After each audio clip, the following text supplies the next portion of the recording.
Hupo. Hey, Lucille, how you doing? Good. How you doing health-wise? Oh, I'm doing terrific. I'm quite healthy. Make sure I'm quite strong on it. Having a nice balanced diet. Yeah, how's your character doing? Oh, doing good. Because I set at my character Lucy would be giving herself a little haircut with her, or to avoid getting hair almost getting it burned from that infrared. Okay. Yeah, definitely to protect herself from having longer hair to become a fire hazard. You just need to soak it in water. Well, that's another true fact, or better yet, have some more equipment that's heat resistant. Yeah. Like those firefighters do.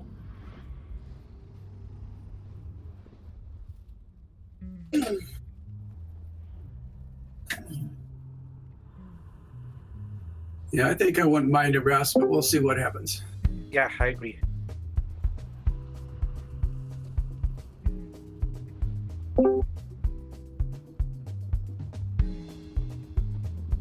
I'm thinking these creatures didn't come from anywhere, so I'd like to check out any secret rooms or anything, maybe to the west or the east.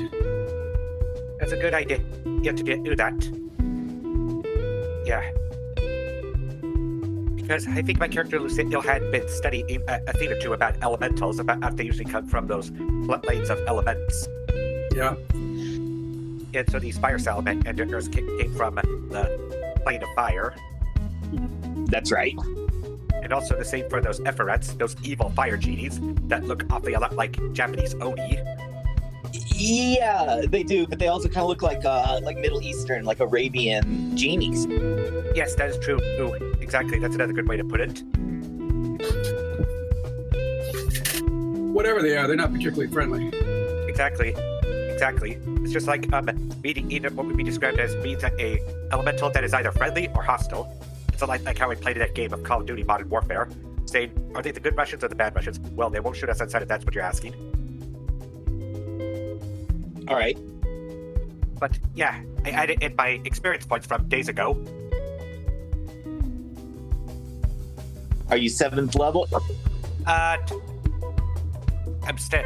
Yeah, let me double check my sheet. I think you're 7th level trying to reach 8th level now. Yes, that's correct. Correct as I recall.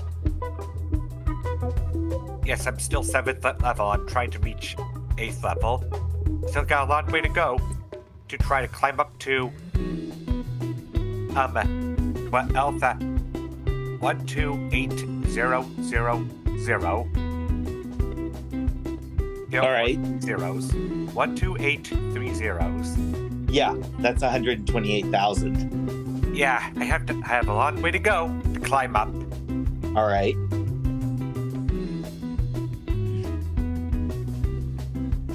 All right, I think everybody's here. Yep. Hello. Sorry for being late. It's crazy. Oh, that's fine. Hey, you're right on time. Thank you for posting a song for the group this week, Elise. That's very cool. You're welcome. An S-Mule. A Smule?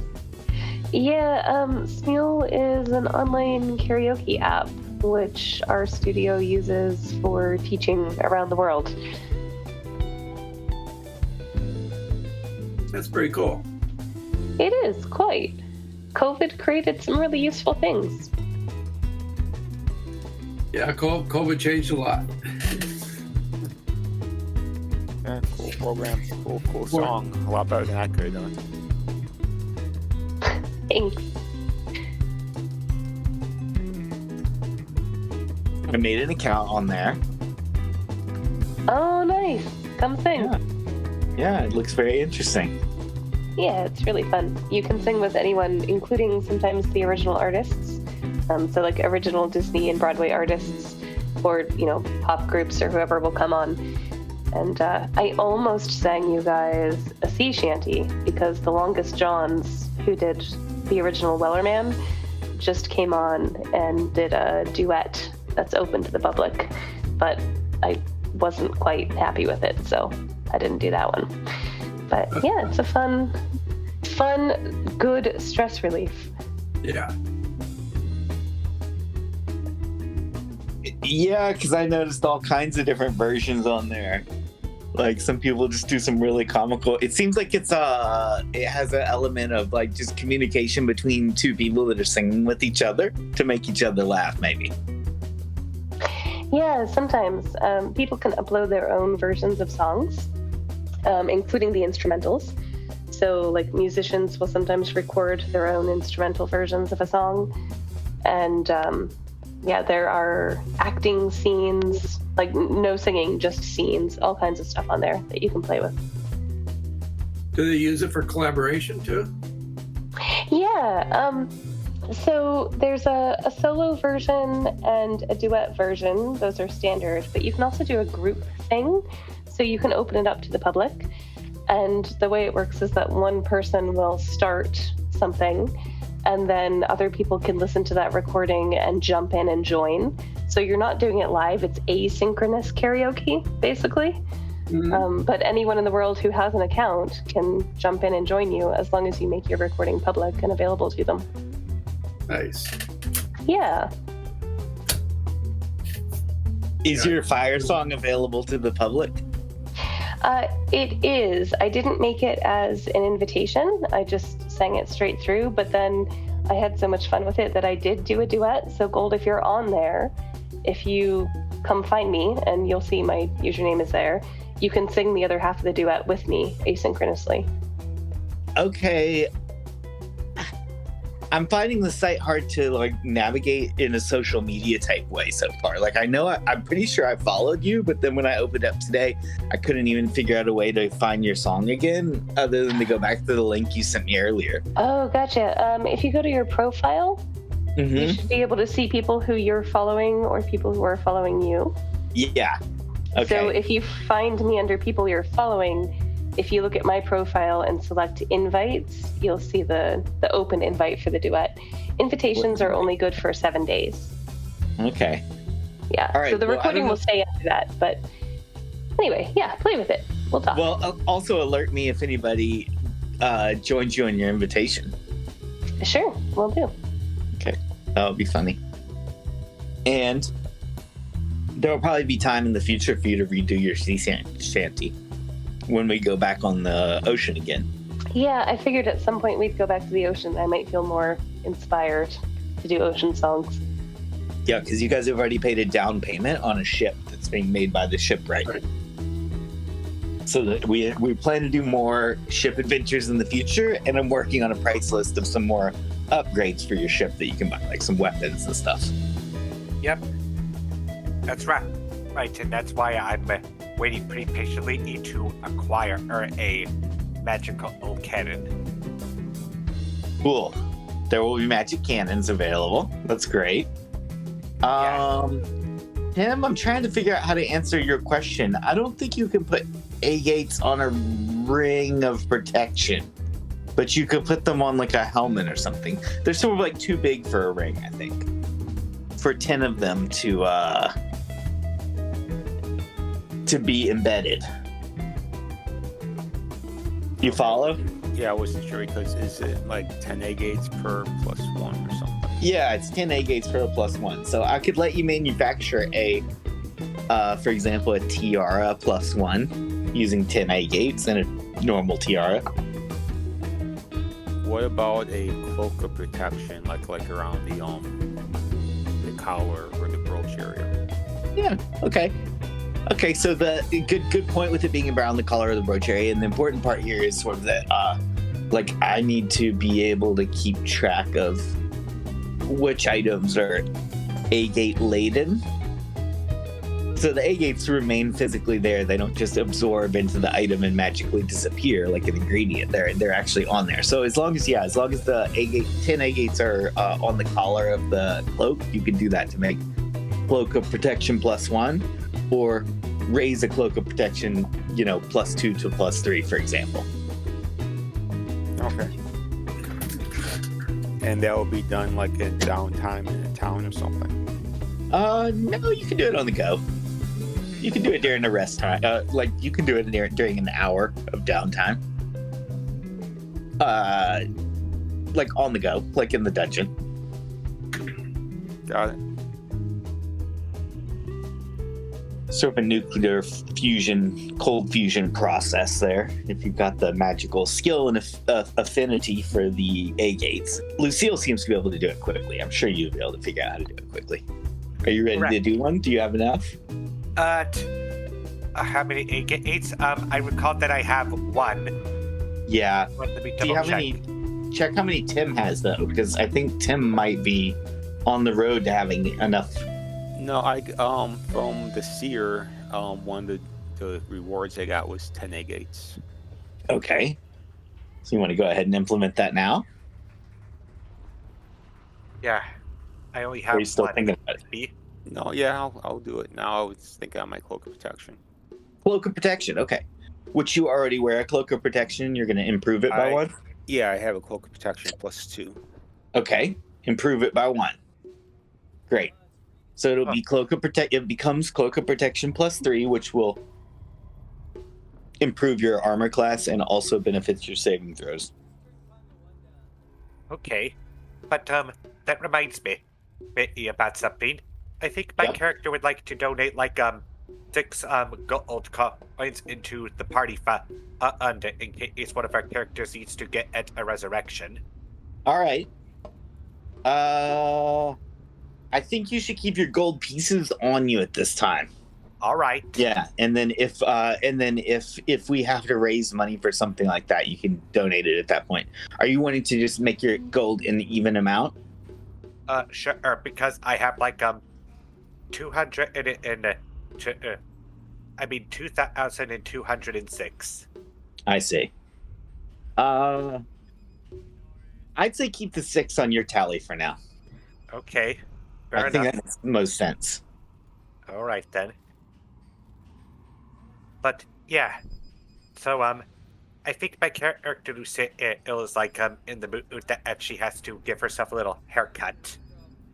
Oh wow, okay. Are you gonna go bangs?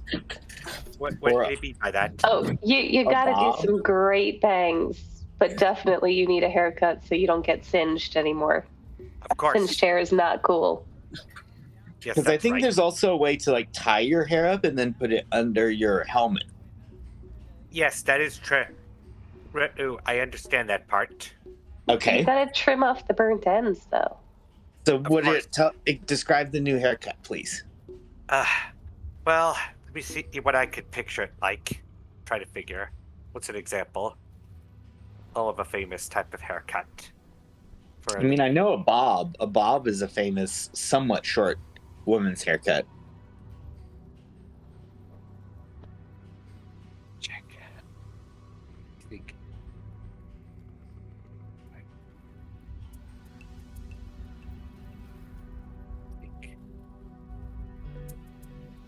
All right. Does everybody while Lucille's figuring out her haircut, does everybody see the right spot on the map and Sir Robin is flying around? Yep. Okay. Yep. So Tuck asked Lucille to send the flump back to Tuck so that he's ready to send another potion to whoever needs it again.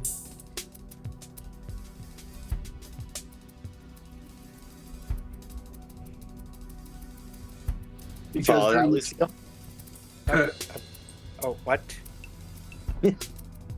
During the battle, I sent the plum pop to you with a potion. Could I get it back so that I'm ready to send another potion to whoever needs it? Okay, here it is. Thank you. Okay. So you direct it and it flies back to Tuck. Yes, that's right. Okay. Lucille tells it to fly back to Tuck. Cool. All right. And so you guys are in a volcano filled with noxious fumes, vapor, smoke, extreme heat.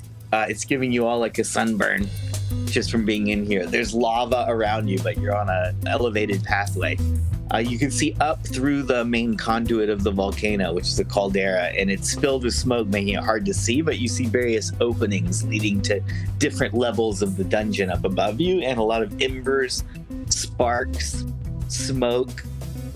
Embers are drifting upward. That's like a glowing orange, and it's like coming up from the lava below and like drifting up in the smoke, going out into the sky above. Every once in a while, the biggest red dragon seems to stir the smoke at the top of the caldera 700 feet above you with his wings when he comes in there and lands on one of the ledges and then flies away. I made an animated GIF this week that I put on the Discord demonstrating the position of the dragon, and I noticed that Paul was getting clues from that, and that is valid. So Tuck looks up there and happens to notice the big red dragon land on a particular ledge high up to the top right of the map. It strikes fear into everyone's heart, and you guys hide for a few minutes. Yes, definitely. You have to hide quick. Yes, you quickly hide. Tuck is suspicious about where these fire guys came from, so he wants to do some searching over here to the west to see if he can figure out where they came from. All right, you find a long tunnel leading to the west. It's a pretty long tunnel, so at some point you will come back and get your friends, or usher them to come over to you, because this tunnel goes on for hundreds of feet westward. Okay. So gather the party if you're ready to go that direction. I just want to go up here and take a look, guys. Okay, sure. Oh, yeah. So when you get to that far, Tuck, let's see. You can tell that you're in a long tunnel that, I see you got a secret door check there. Okay. It's going to lead to, there's not a secret door immediately where you are. It would be all the way down at the end of this tunnel is what you're sensing, Tuck. Okay. Got it. But I'll take your roll for that, but you sense it's still a couple hundred feet to the west. And when you get there, you will find a secret stairway and a pole leading upward. Okay, from that point, I will reveal more of the map for you. So, guys, Tuck is pretty far away from the party now. His voice is faded into the darkness to the west. Are you guys worried about him? Maybe you should keep up with him. Yes, exactly. Look big enough for a dragon get through, is this a smaller tunnel? Use the measurement tool. I think the squares that are on the map are roughly 10 to 15 feet wide. So it does look like that tunnel to the west is only like 1 square wide. So it's like a 15-foot wide tunnel. Yeah, I doubt that the dragon can get through here. Okay, it seems like I'll say that western tunnel there seems too small for a full-size dragon for sure. A dragon egg could be rolled through there, or maybe a baby dragon. The Ifrit could have sort of like hunched over and walked through this tunnel. And when it's the end of the tunnel there, the roof becomes much higher, which I'll show you in a second, Tuck. Okay. I'm working on revealing it. Yeah, from that point, Tuck, you see a pole leading up, similar to, say, a fireman's pole or stripper pole.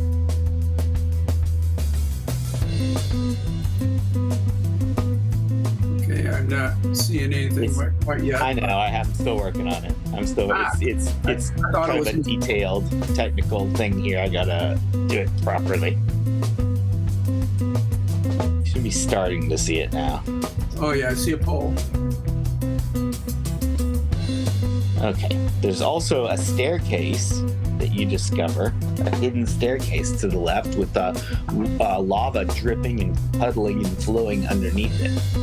Okay, so the pole is leading vertically up. Does that look that way in an isometric sense? Can you picture it being up as opposed to like in? Absolutely. Okay. Good drawing. Yeah, it's a good map.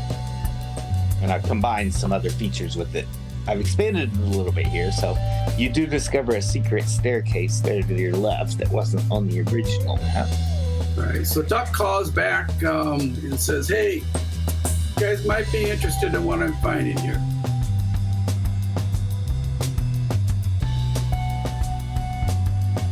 I don't know if anyone can hear me or not. I don't either. Yeah, so that's a question. Can we? Well, I mean, I'm pretty good at hearing things, but he's kind of far away. Yeah, so are you intentionally not keeping up with them? I thought maybe you guys are just slacking. Yeah, well, I don't no. know.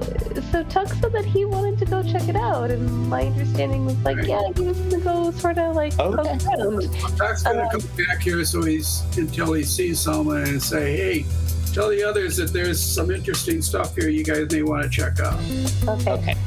Yeah, so I think I'm happy to sort of sit at this little opening here and kind of keep an eye out. I'm a little concerned that Tuck is going out ahead of the party on account of he's slightly squishy. No offense, Tuck. Yeah.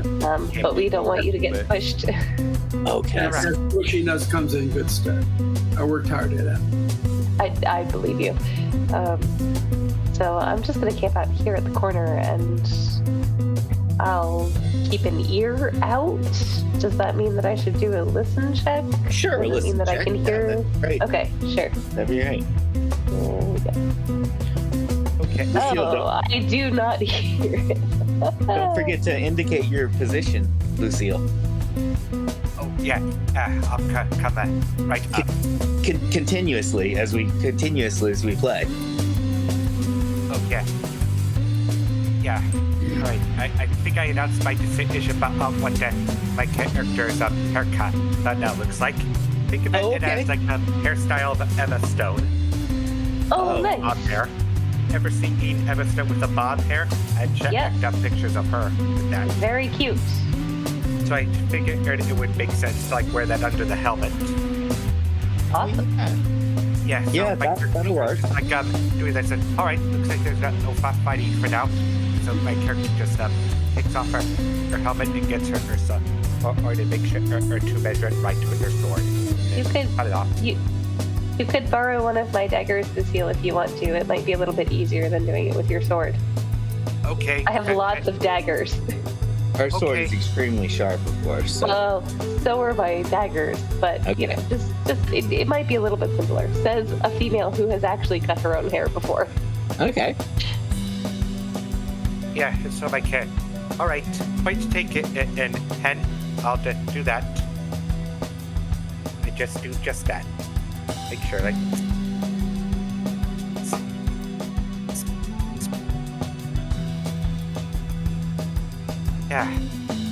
Yeah. Bob hair. So yeah, is talking to Tim and Green and saying, hey, it looks like we may have a way up that the dragon isn't going to get through, but I kind of like to rest up. I wonder if here is a spot or we should find another spot.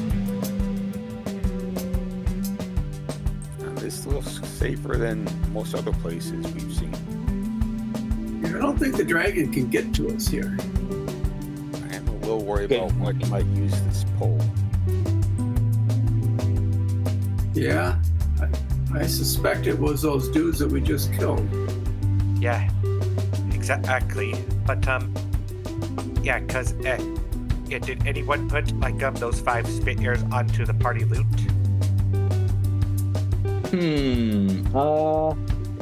They were 5 spears plus 2 from the salamanders. Yes. Yeah, I do have them on my notes. Hey, good to know. All right, so my character is catching up. Okay, you want to catch up to the west? Okay. Of course. And then Hen, you didn't hear any special sounds. Do you want to catch up to the party to the west or guard that intersection that you're at?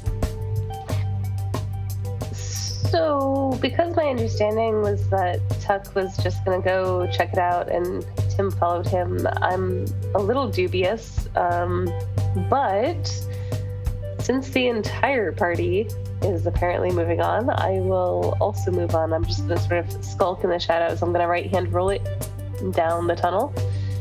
Just stick to the wall there. Like so. If I can move my token, there we go. Just gonna kind of like creep along the edge of the wall. Tuck is just going to go to the top of the stairs to see if there's anything interesting beyond. All right. He's not going to go any further. Henrietta, you sense that you're moving away from your treasure locator spidey senses are telling you the big treasures were off the main corridor there. And you kind of moved away I wondered. Okay. All right. Thank you. I will make an effort to catch up with my party and kind of grab the back of their cloaks. Like, hey guys. I don't know if you guys read in the Discord this week, but Hen has a spidey sense that there is a giant pile of loot here. Oh, really? Oh yes. Yeah. Oh Yeah. yes. It's gonna be a good one. So so yeah, we should explore, but I have some spidey sense treasure hunting stuff going on. So are you telling us that? Well, apparently I can't hear you right now, so I'm gonna catch up to you first. Yeah. Okay. And see what you're doing. If you run into danger, of course, I will support you. But my intention is to get hold of everyone's attention and say, hey guys, there's a lot of treasure that we just walked away from. But let's see what happens when you get to the top of those stairs, Paul. Okay, well, there's a pretty huge room up ahead. I'm a little leery of going into there. Paul, you find a dark and quiet cavern with only some holes in the floor with lava flowing underneath. Kind of a river of lava is flowing underneath there. And the lava seems to have a strange smell and color to it. Can I see the color? Yeah, look, coming out of here, that lava looks a little green. It's weird. Yeah. All right. Yeah, it's kind of got some floaties in it. And if you think we all go the other way, I think we need to note this as a potentially safe spot. Yeah. Tuck, can you hear me? I'm a little far back. I can hear you, yes. Does it look good up there? It looks it's a little weird, but it looks secluded in something we could protect ourselves. How about you come back, Tuck? Oh, okay. I wanna tell you something. What you got here? So I don't know about you guys, but I have this like 6th or 7th or 8th sense when it comes to treasure, and there is a huge hoard of treasure here that the Red Dragon has put together, and we're getting cold. You know that game Hot and Cold? Yeah. We're getting really cold going this way. So unless there's something really exciting up there that you just saw, I feel like maybe we should go back the other way for a few minutes. Okay. Yeah, I think Tuck's doing a hit point assessment or making sure you have. Anyway, no, I guess you guys are all right now. But he's found a safe place to go back to in case of severe injury or needing to reconfigure spells. So let's go around to each person in the party's motives, because Henrietta's expressing her motive of treasure. I mean, you've said it yourself. You like stealing. You said that. Well, okay. We should both go ahead. I love that. What you're saying is your general cleric role in the party. I'm nailing down the specific, like, RP-wise motive of the character for being in the volcano. Right. At this point. Definitely to find the source of the poison.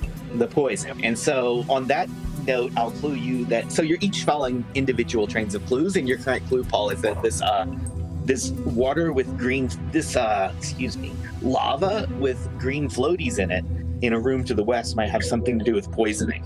Yeah, it looks pretty strange. Yeah.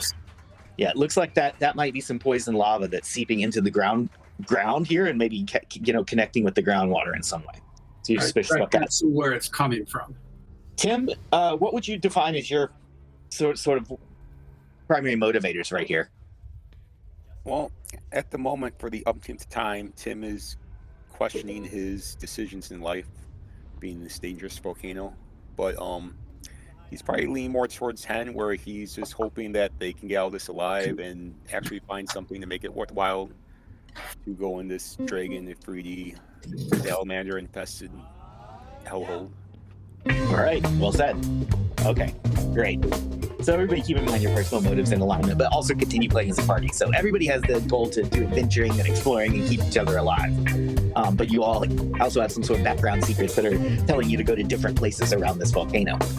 For example, Lucille, the red dragon egg might not be in the same place as the large treasure hoard, which might not be the same place as the source of the poison. Yes, of course, but my character will sit meets with that and then you say, all right, head, if you say you have this ability and you sense where there's a hoard of treasure, I'll follow it because this group needs more funds to secure. Therefore, completing our needs to finish the ship. That's right. That's Definitely. right. Good. Well expressed. I'm glad that getting money for the party is a common goal of everyone. Exactly. Great. Exactly. It's like how it is in stories about where characters need to get funds for everything. Get to go ultra, get some better equipment, better to fight enemies, to buy better health pad, motion to get healed if they're on the verge of dying.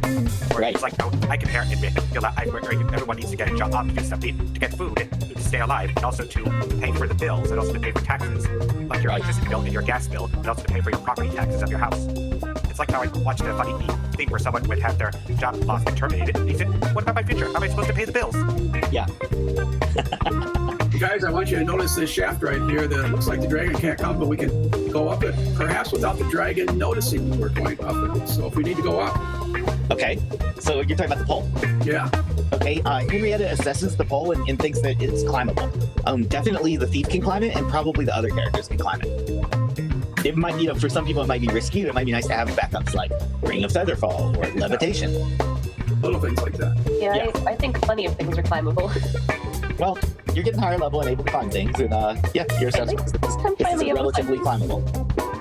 Let's get the ruler though, because this is what'll make you feel unclimbable, is the height of it. So it is a 223 foot tall fireman's pole. All right, but it looks like there's a level on the way up. A platform. Show me where. I think the level you're seeing is the level that's 200 feet up. Oh, okay. All right. Unless you're pointing at just this one little line that's just for the diagram. No, just Right up there. Yeah. Yeah. That's 220. Okay. yeah. I mean, it's 165 to the edge, but because it's isometric, the pole actually pokes out up here, which is it seems 209 to 220 feet. So tall. It is a way to go up. Confirmed. You guys would have to set about climbing to do it. So enter the dark cavern to the west with the lava that's glowing a strange color and has floaties in it. Climb up or fly up the fireman's pole, or go back. Go ahead, lead on ahead. You seem to think. Yeah, treasure, y'all, treasure. Yes. Let's You're at a point where it's at. You're at a point right now that's straight D&D. You're in a straight D&D dungeon crawl at the moment. Not necessarily for this whole map, but at the moment the decision you have to make is because any of the ways are valid. Oh, definitely. Yeah. It would be a shame to run through the dungeon and miss the treasure. Absolutely. But if you cross that central area, let's do it fast so that dragon doesn't see us. All right. Ken, you look like you're kind of like you were in no man's land for a second there. I was trying to use my arrow keys, and that was not very successful. I'm having a little bit of lag, maybe because of the visuals. I don't know. They're not bad this time, but it's still a little bit stuck. No, this map is still lagging for me too, even though I turned off most of the animations. Yeah, it's a really cool map, but It's I think it's pushing the limit of Roll20. Central area. Okay. All right. I'll take a listen check from everybody as you cross the central area, and then do as Tuck's doing and move to the. And Tuck, I'll clear up some of the blackness for you over there. There's a tunnel leading east there that you'll see in a moment. We got a button. Is that good? Okay. that is good. And Tuck calls back in. Is this the right direction? So that's a good question. DM, we didn't specify. It is off this way. Oh wow, there's some serious lag there. Versus Into the Darkness over here, right? I don't know if you can see the little purple circles going on, but it's lagging really badly for me. Yeah, it's lagging. Sorry about this. That's okay. I'll see if I think it'll catch up. But however, do stop any games or anything that's running in the background on your computer. If anything's running, I don't know, close other Shut everything down. it's taxing you. I've got a SQL database running in the background. Okay. So east or north? Which way does my Spidey sense tell me the treasure is? East? Okay, hold on 1 second. There's not exactly a north option. There is a tunnel to the east, but I want to answer Lucille's as Lucille passes through the center room, she hears some. Lucille, are you there? Yes, I'm still here. Oh, okay, because I heard you whisper something a second ago. I was just talking with my father. He just got back from work. Oh, okay. Because he went as a. He would ask me if I was on my game, if the game was on. They said yes, it is. Oh, okay. Okay, because I wanted to spotlight you for a second here and tell you something you saw. And so, do you need a break to talk to your dad, or are you ready for the secret? No, I just had to point that out. But I just want to say, okay. So what does the number 1 mean? Where's the 1? Let me see where the 1 is. Right here. It's called. Next to your listen check. No, that means you succeeded. You heard a 1 sound, and so the sound that you hear is some little whispering voices above you in the chamber. And when you look up, you see some little sparks of eyes looking down at you, and they congregate into the shape of a star, a glowing star. And there are little voices, conversational voices, coming out of the star, but you can tell that it's in the language of fire, and you don't understand it. So it's saying like spark, spark, spark, spark, spark. That's kind of all you hear. Wow. I'm gonna clear up a little bit more map though now for it's gonna be for everybody, but it's because Lucille got this. I'll tell you when it's ready to look at. So Tuck also did a secret door check. I know. I think you're ahead of me now because I'm still clearly working on giving Lucille information for her successful check that was before that. So. Perfect. Oh, that's neat. Nice star. Okay, that glowing star actually has several sets of eyes in it, and it seems to have a voice. You don't see a mouth, but it's several voices are whispering from the star in the language of fire, and the eyes are looking at you. Yeah, my character says like I can only speak Earth, understand Earthing. I did not choose the fire or dialect. Right. Is anybody in the party got a mind to start learning the fire dialect? Does anybody have an affinity for fire? I don't particularly like fire. Yeah, hint it would be Tim if it was anyone. No, not good. Okay. All right. Tuck, you sense there's another pole in this direction. And I'm clearing it up on the map so you can actually see the pole. Okay, it's a long way away from where your token is right now, but that's what you get from your secret roll. Tuck calls back to Hen and says, there's something down here, something like the other direction, maybe. Should I take a look? Does my spidey sense support that? Yeah. Oh, you wanted to check your spidey senses in regards to the treasure hoard, right? Yeah, just like, is that sort of the general direction? No, because you're getting the sense that the treasure is stored somewhere far above you in the cone of volcano. Oh no, I was afraid you were going to say that. Okay, but it's like more above us here than it was when we were at the green lava place. I felt like it was further away. It's more like directly above us and less. Yep. Okay. Yep, that's true. It feels overhead, like Empire State Building elevations overhead. Yep. Okay. Tuck, that doesn't feel right. We're in the y-axis, not the x-axis. Yes. Let me see if there's another way up here. Just I think there probably is. Let me just come up here and hide at a corner to cover you, just in case something happens. I'm just gonna camp out here with the bow. Tuck's going to be cautious, and he's going to be listening as he goes along the way. All right. Let me check for any sounds. Let me see what your listen check is. Yeah, there's just an eerie silence.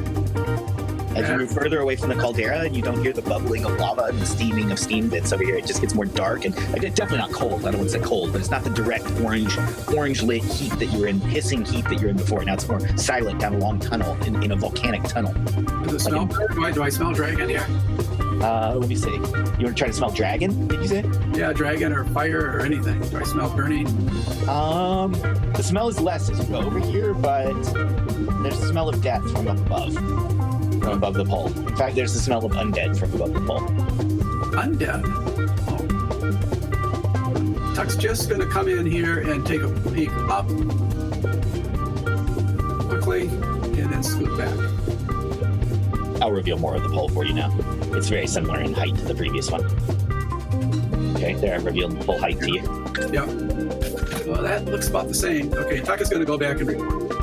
Okay, so you guys can probably get a sense of it with your theater of the mind, or you can pan around the map or zoom out on the map. Whatever works best for you. Get the overall geography. I think, Hen, you'll see that the I see on either side. I'm going to pull up here, guys, but I think we need to go up. Hen, do we need to go up for your treasure? Or? We do. We need to go up. But I definitely have the sense that the western pole, the one over the green lava, was noticeably further away from the treasure. So if we're going to try to go up, not past the sparkly star bit, if we're going to try to go up a pole, maybe this pole over here on the east side that you've just found, it's super laggy. I'm trying to click on it so you guys can see. Maybe that's the way to go. Well, how do you guys go? How you guys doing? Do you need to rest, or you think you're okay for going on? Oh, well, I suppose that we do get a little healed up for a bit after all that beaten and battered by that Ifrit and those salamanders. Yup. You know what, Lucille? You can regenerate 10 hit points for the last 10 minutes of searching. Okay, thank you very much. Thank you very much. But your point still stands. If you guys got to assess if you need to rest and recuperate to 100% before you go into another room, before you open up another level, or if you're ready to charge forward. Tuck, it looks like you could really use a rest. I'm not great, but I'm okay. And Lucille's about to be a lot better too, but Tuck, it seems like maybe you need to find a safe spot to spend a nice long rest. And I'm even more worried about Green. He's barely alive. Wow. Green, oh yeah, we gotta take care of Green. Yes, exactly. Yeah. Okay. Do you guys want to go hole up somewhere and have a nice long rest? We could take watches. You know what? We could look out for each other. Let's go up by this pole over here. Yeah, it looks like a fairly secure area. Eastern pole or western? Eastern pole. Okay. Yes.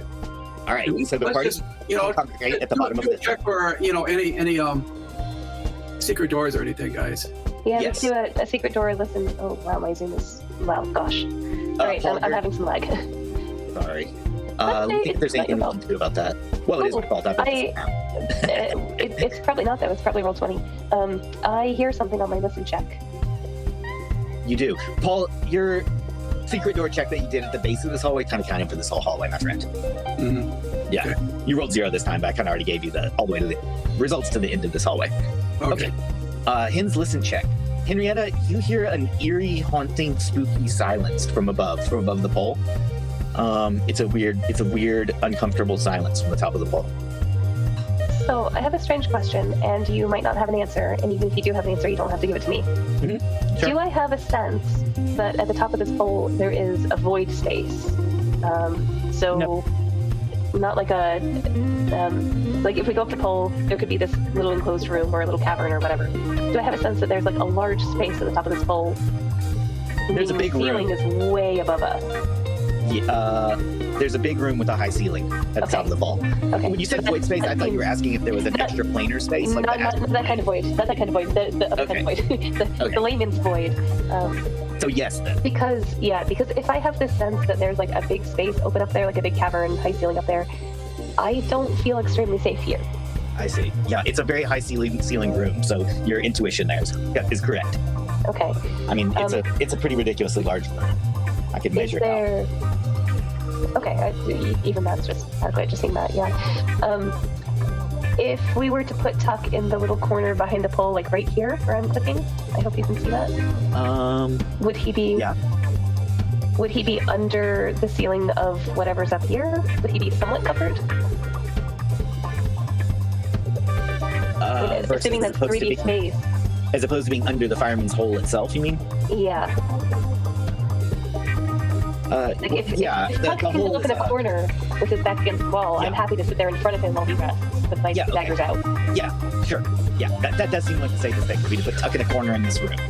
Okay. Another option is just rest in the hallway or Right. Yeah, Okay. we could go back. So Okay. I could send Robin to just rest on a person every so it might be able to ooh, yeah. Okay. You could definitely send him on initially it would be a scouting mission.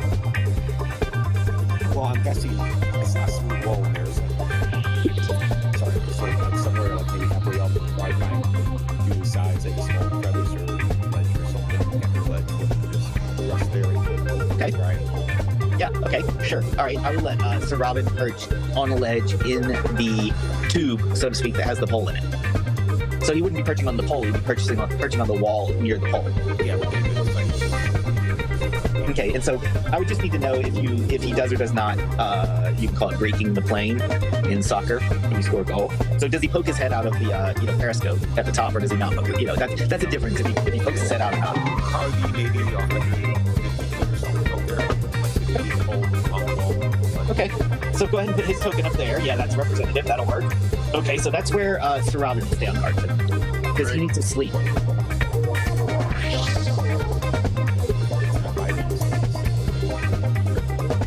And what kind of abilities will he have as far as awareness of someone, say, coming down the pole?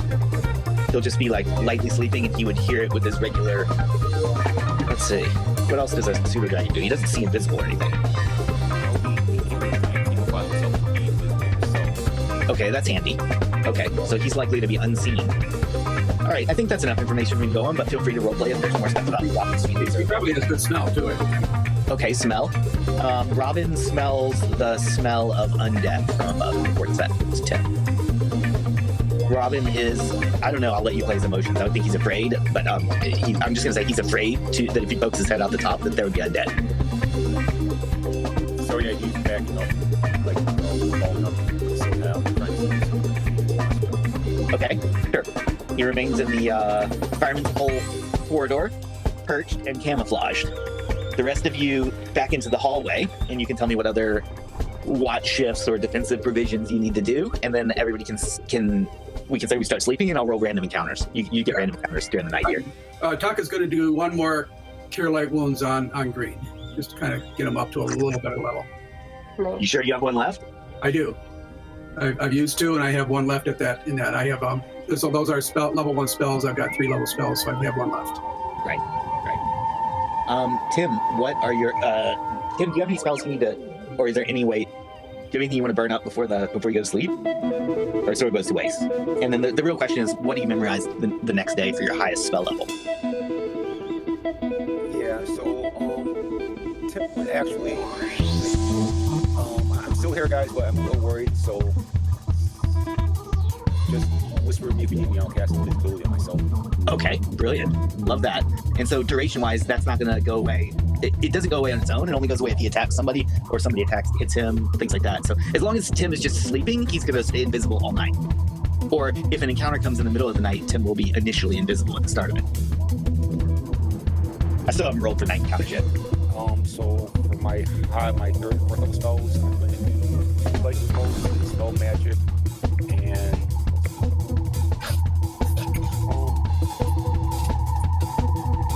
no, we have a bullet bullet, so I'm not going to do that. I'm going to do a haste.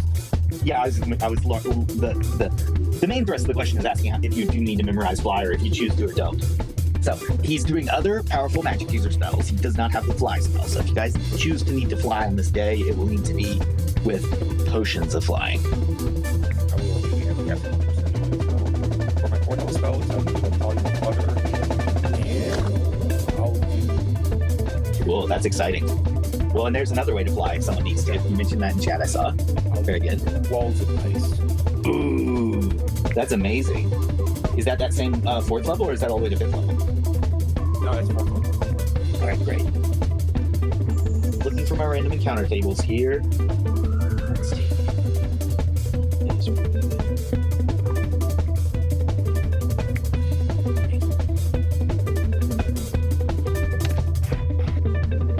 Lucille, you just get a regular sleep, right? Yes. Yeah, that's right. Can I get an order of watch shifts?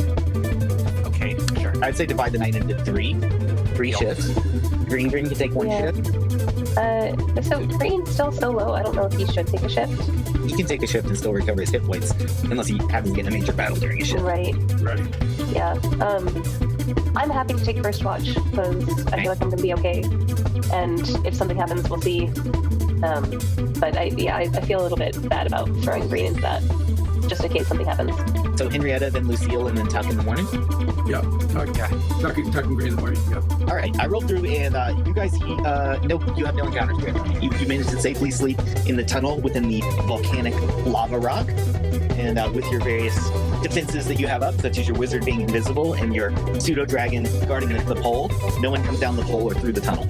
And how many hit points do we get back? Everybody gets back 1. Everybody gets back 1. So somebody get back Green and give yourselves back 1. Everybody, and then I'll take care of Green. And then you'll start today with your cleric has his spells restored. So you've got to make that tough call at this point, whether you go ahead and heal anybody up or save your spells in case somebody goes down later. Question: did we rule on whether cannot be passed around. It cannot be passed around effectively. It'll have a 24-hour downtime. So it takes no. Basically, Yeah, okay, but sure. Well, yeah, wait, don't I get all my hit points back because of my regeneration? Okay, top yourself up all the way on hit points. Yes, he's got that like sessions ago. About what Okay. the regeneration can do. Yes, and because you made it all the way through the night there and no encounters were had, so you wake up, 8 hours later, or she wakes up 2/3 of that because she takes a shift. Anyway, you get enough sleep and recover all your hit points, and then you take a shift. And Lucille, on your shift, you hear some more of those flame salamanders walking around out there in what's called room number 4, the room that you started in. But they don't come down the hall that you're in. Lucille, you heard that from over here when you're on your watch shift in Yeah. the middle of the night. Okay. Exactly. So my character will say, hey, it sounds like more of those salamanders, but don't worry, they have not noticed us yet. That's right. That's right. And those stars keep whispering also throughout the night. Whisper, whisper, whisper, spark, spark, spark. Yeah, exactly. Okay, but a new day begins, so it's back in the party's hands. Free action, or it's up to you to decide where tonight's session is going to go. 1 hour has passed. You guys are rested. If anybody needs to do an emergency hit report to Hoopo, to the cleric, tell Puck now. Tell him your hit point status. Tim or Henrietta, report to Hoopo. I'm actually hanging in there pretty well. Okay, so I say adventure forth, and it's like, you want to go up this pole, or back to the center room and try to fly, or climb, or go all the way to the western room and go up that staircase, or up the western pole. But I can think of at least 4 choices. 5 if you count going back out the way you did that. Look, Lucille, you say there's some salamanders behind us now again? I can hear the sound. They came from where we originally had fought them from before. Looks like they end up assembling more of them. That's right, you can tell they were on a patrol. It sounds Exactly. like they're marching, things like that. Yeah, marching in order. They're like how soldiers do back at the military academy in Ecuador.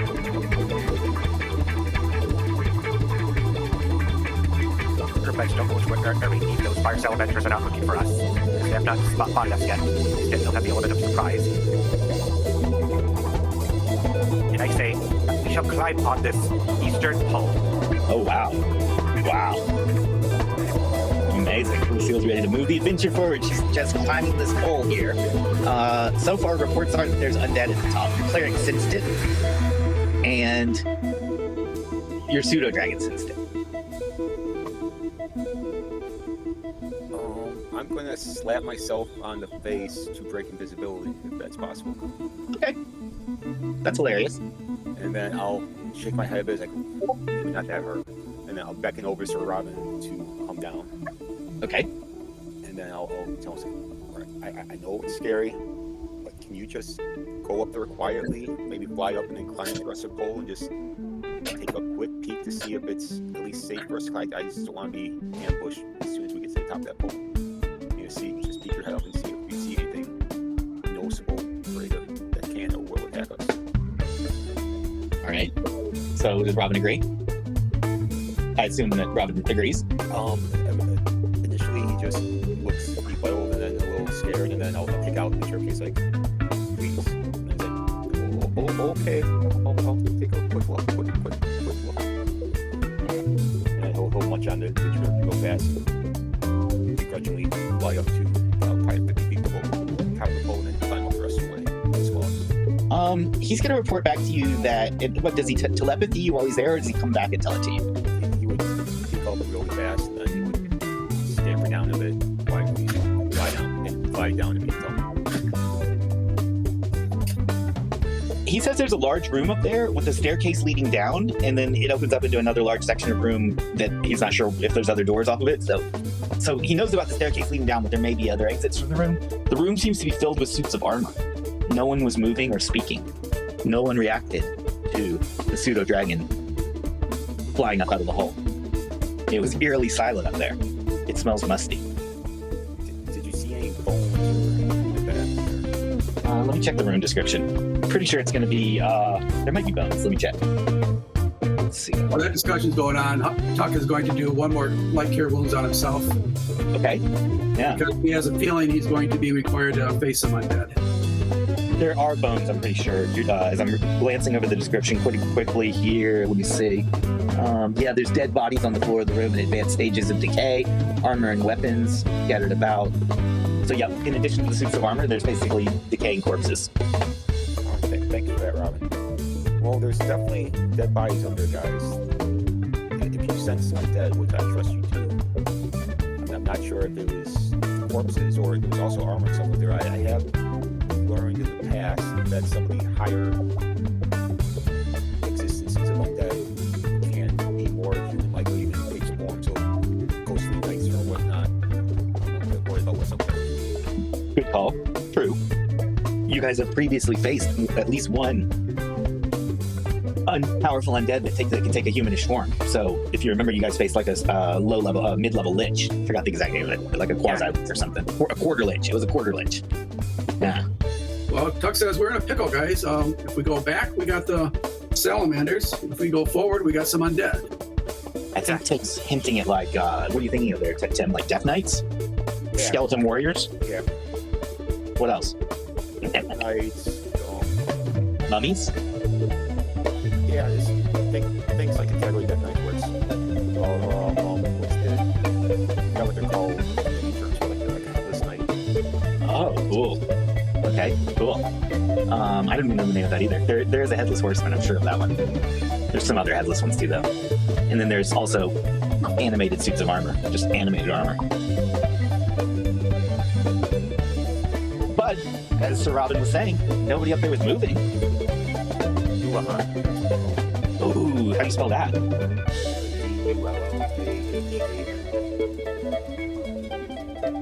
Okay, I don't remember those. That's cool. That almost sounds like a Skyrim. Type of undead. Kind of does. Skyrim had tons of undeads. Well, great. Guys, What you what think? we're gonna do is why don't I use one of my flying potions, and then I can float up there and kind of see if there are some undead. If it looks safe, then I'll signal you guys to come up. Well, your flying potion will last for an hour. I think you should maybe preserve it until you need it. Maybe you could use it here, but I think, are you afraid to try climbing? I can climb. Thing is you're the one that's bringing a feather fall, right? Yeah. Yep. I think we might be in a situation where that potion of flying might become precious at some point. Right. Like, not even on today's session necessarily. Like, when you're fighting the final boss of this or something. Yeah, I've got two. Did each of you have a flying potion? I do, but as you guys start climbing, Tim will just cast levitate on himself. All right, there you go.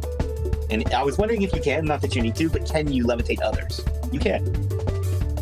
Or you can't. I think so. I think It's a self? I think it's a self. What levels? At least. So you'd have to use telekinesis to levitate someone else. Did anyone accept the ring of telekinesis? I don't think you guys accepted it from the seer. I think Yeah, I don't have that. he offered that to someone, but all right. So out of everybody here, Tim is going to levitate up, so Robin's going to fly. Feel free to drink your flying potion. Start to climb. Yeah, okay. Tud's going to go for a climb. So there's actually a check for it, and it is. I'll get back to you in 1 second. It's an ability check. It's a D20. I'm going to check and see which ability score it calls for. I think it's maybe your dex. I think it's your dex. Here we go. Okay, the pole is solidly anchored to the floor and the ceiling. To climb the pole successfully, PCs only need to roll your dexterity score or less on a D20. Ooh. So I float back to the floor. I slipped. Sorry, All guys. right. You float back to the floor using your ring of featherfall harmlessly. Yeah. Try again, Paul. Yep. Okay. Same roll. We'll do it for you here. This is not a situation of you don't have to roll every 10 feet. Just one roll will get you up the pole. Okay, that does it. All right. You pop out at the top of the pole. Now I've cleared up enough space at the top that you can put your token up there for sure. But I'll wait and find out. Initially, nothing happens, Paul, when you get there. You don't get attacked instantly. So let me see who else is climbing or floating and get a couple more people going, and then I'll let you start to look around that room. Tim levitates up straight away, so Tim and Robin can ascend. So what's the plan for Lucille, Green, and Henrietta? Oh, yeah, definitely. I have to climb as well. You can climb it, and you can get a bonus because of your climbing gloves. The bonus will be 10%, which is +2. Is it +2 or -2? -2. So D20 -2. That's actually a bonus. So if you roll a check time d20, ability. sure. Yes, here it is. You said D20, you're D100 of climbing base. Well, it's normally D100, but this module calls for it to be a D20, so I'm going to convert your bonus into a bonus that works on a D20. Oh, so should I just click the button right here, or do you Sure. press the D100? Oh, okay. You can roll that one. That's fine. You would convert it. I'm going to give it a bonus though if that's a fail. It was a success anyway. You succeed. You succeed. That's good. You get all the way up, so you can move your token to the top. And what about green and Indiana? So I'm happy to climb. Sure. You can make the dexterity check or your climb check or both. Either one. Climb. And you make it. Okay. Green. Green likes to climb. He's climbed many what's that called, a mast in the ship, right? Right. Okay, so can you roll a d20 and see if he gets up there? Yeah. Roll it low. I'll give him a bonus also. Oh, shoot. He's probably failed that. Looks like Green going to be the first one to fall. Let me see here. I'm going to check his stats. His dex is 12, and he's rolled 18, so even with a bonus of 2, he's failed it. So he's going to fall and take some damage. I'll go easy on the d4 instead of the d6. It's the first d4 that comes out. That's 3 points of damage on Green. Can you apply it, Paul? Yep. He falls and takes 3 points of damage. Roll him another d20. See if we can get him up there without any more injuries. Okay, right on the nail. He made it. Now, I'm going to emphasize that when he fell from less than halfway up. Something different would have happened if he fell from higher up, like perhaps more damage or something. Okay. But so, it's noted that he fell when he was just learning how to get up the pole, and now he's up. Hin, I'll move you up there. Thank you. I'm having some serious lag issues. Yeah. Do you know if you still have... It's going to sound weird because the button says enable. Do you have the enable button disabled? Do you have animated graphics disabled in Roll20 from under the setting? I think so. Because we did that Hang on, I think and I I do. cringe for you to do Under that. graphics. Yeah. Yeah, so everything is... I could disable auto-sizing of tokens, but enable is in fact disabled. Yeah, and the number is on 30, right? And the number is on 30, that is correct. Yeah. I wish I'd set that number to 12 or something really low, but anyway, 30 is the lowest, so that's what we got to go with there. No worries. And so, sorry. I can send you a screenshot at any point in time that you need to tactically. No, that's okay. I do get there. I just, I have some laggy bits and I can't click on things, but that's okay. Right. We are totally good. Okay, so I'm going to start. We're up here now. Yeah, we're up here now, and it's a new room, and nothing's happening in the room.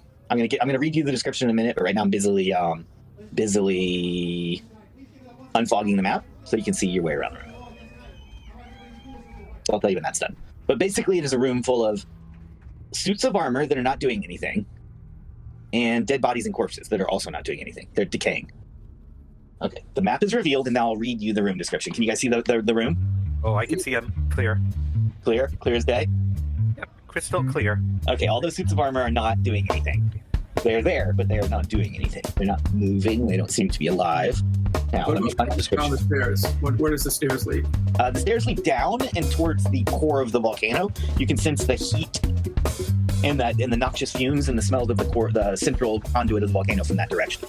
So the stairs seem to lead, down back towards the entrance, sort of. Make sense?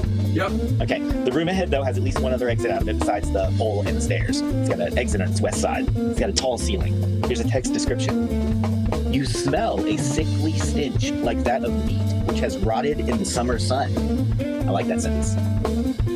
Slumped against a nearby wall is the moldering corpse of a fighter, a rusty blade still clenched in his lifeless fingers. More dead bodies lie about the floor of the room, all of them in advanced stages of decay. Their armor and weapons are sometimes corroded. However, there is a whole set of armor that seems to be more neat and sort of propped up. It's not decayed. There's no sign of movement. Okay. Green is a little bit nervous. He looks like he has an extra healing potion. He'd like to use it. Okay. Yep. Please, yeah. Okay. I believe that he has one. Okay, see where it says X0 there? Times 0? That means he has 0 of them. Oh, okay. Well, it doesn't matter. You see what I'm saying? Like, if we leave it on the sheet, don't erase it because it's useful to, but if the quantity is 0, then he doesn't have one. Right. Then he'll just use his healing potion then. Okay. He has a potion of healing. Okay, so if that had times 1, change that to 0 after you've done that. That's how he was doing it. Got it. Okay, so this room has a stink in it, a dead body stink. And it's making tuck your undead senses are one off. but there's no one's seeing any undead. Like none of them are moving or have glowing eyes or anything. Yeah, this doesn't smell good, guys. When I go forward, if you see anything, then I'll try to just turn them. So I'm just going to slowly, quietly go forward along the wall. Okay. I'm gonna watch and see which way you're going there. Okay, I see it. Yep. You need to get to there. Does anyone else want to make a movement here? We're on more of a reaction, not on a round, player by player. I'd like to just. Oh, there's a lag again. Okay. I would like to try to sort of stay a couple paces behind Tuck, but right up against the wall. Okay. On the alert. I feel like something really bad is about to happen, so not gonna let him go in on his own. Yeah. So to the west of the room, is it just go off the deep end? All right. Now, is this? You mean, there's a wall there on your left-hand side there, Paul. There would be a wall. There's a wall there. Okay. Yeah, and now walls like that are not drawn in on isometric because it would hide your view of the floor behind it. Right. So you just imagine there's a wall there. So no, it doesn't fall off into nothingness. But if you were asking about, or in any case, this corridor over here, there is a corridor out the west that continues on into the darkness. Oh, you might see a big red glow come across it for a moment there. Did that happen? Yeah. Yeah. That's it's not properly timed. I'm trying to animate, so to speak, in Roll20, right? But the point is, periodically, there's a surge of light and heat and movement from that western corridor that leads off of this room. Whereas the room you're in is quite still, eerily silent, and has a stench of death. Out that western door, there seems to be movement and occasional blasts of fire. Looks like, guys, we got 3 ways out of here. Back down the hole, down the steps, and out of a corridor. That's right. By one of these rotting corpses. That's right. Yeah, and I say, how about we keep on what Head has said in regard to where does her instincts tell her where is the hoard of treasure? Okay. Yeah, because we don't want to get cold again. You got to follow where it flows. That's a good point. I think that's a good point. I do too. I also just had a lightning strike in the neighbor's backyard. So if I suddenly lose internet, so sorry guys. Interesting. Yeah. I hope you get Yay. That's a little too close for me. It was a little close. I thought maybe Alan was doing something in the garage with pneumatic tools. He's not. It was a lightning strike. I thought. So if I disappear, I'll come back as soon as I can. Promise. Okay, sure. Deal. But yes, I would love to have some steady sense about where treasure is. Is it still up? Is it left enough? Is it right enough? Do I have any sense of that? Let me double check. I think it's up. It's up and up. So it's up and up and up, okay. in the sense of like, Gotcha. yeah. Again, you're only on the the mall levels of the Empire State Building. Okay. You're still like the whole like apartment complex above you, and then where all the rich people live and whatever. Yeah. Okay. But by the way, the room you're in is extremely tall. The ceiling is way up there. This room is got a vaulted ceiling. It's the tunnels leading out of it are smaller, like the tube sort of leading out the western and the tube of the staircase. Right. The square room, or T-shaped rectangular room here is cathedral size. Oh wow. Okay. Interesting. Okay. So Lucille, we have to just keep going up and up and up. Okay, just gotta keep it up and up. Yeah, it's like got to get to where these red dragons have stashed their treasure. We have to collect that treasure. And just how they would have been able to stash this treasure in this red range on the labyrinth of mazes and staircases. It is in this volcano somehow. Somebody must have crafted it before. A rumble comes by in the hallway again from the northwest. Something with big footsteps and fiery breath. Don't like what we're hearing. Exactly. We just gotta be quiet. We just gotta get it through. Yeah. No, not to with these suits of armor, but we just gotta be careful not to wake them up. Echo, doesn't that look kind of relatively cool as far as like it's an isometric map and they all look like they're standing up? Yes, of course. I could just picture that, like in Diablo I've been playing before. And so I like the way that looks when you're maneuvering in between them, so I am paying attention. It matters what square you step in and things like that. Yes, of course. Yeah. But so far, you're all good. Again, the rumbling comes by in the hallway as indicated by a flash of red in the room. Yeah. A chill goes through your bones. The party is huddling in a corner, scared to move around the corner into the next part of the T-shaped room, deciding if they want to go west, or down the stairs, or down the pole. I wonder if the stairs down would lead a way around this place. That's a good question.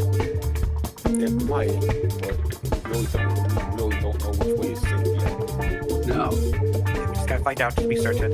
Yeah, and I don't want to railroad you guys. And let's see. I think I haven't had a comment on that. It might be. Shoot, we'll just have to let you guys decide. You can. There's ways to scout more and then like have more information to decide. I guess that's it. I can say that. Or you could just choose a direction and commit to it, but no direction is safe, and that's just because it's a D&D game, right? There's every single direction has monsters. I could think about which ones are like, easier or harder. They're all pretty hard. So If you go back, you'll definitely get we're it. trying to find a way around.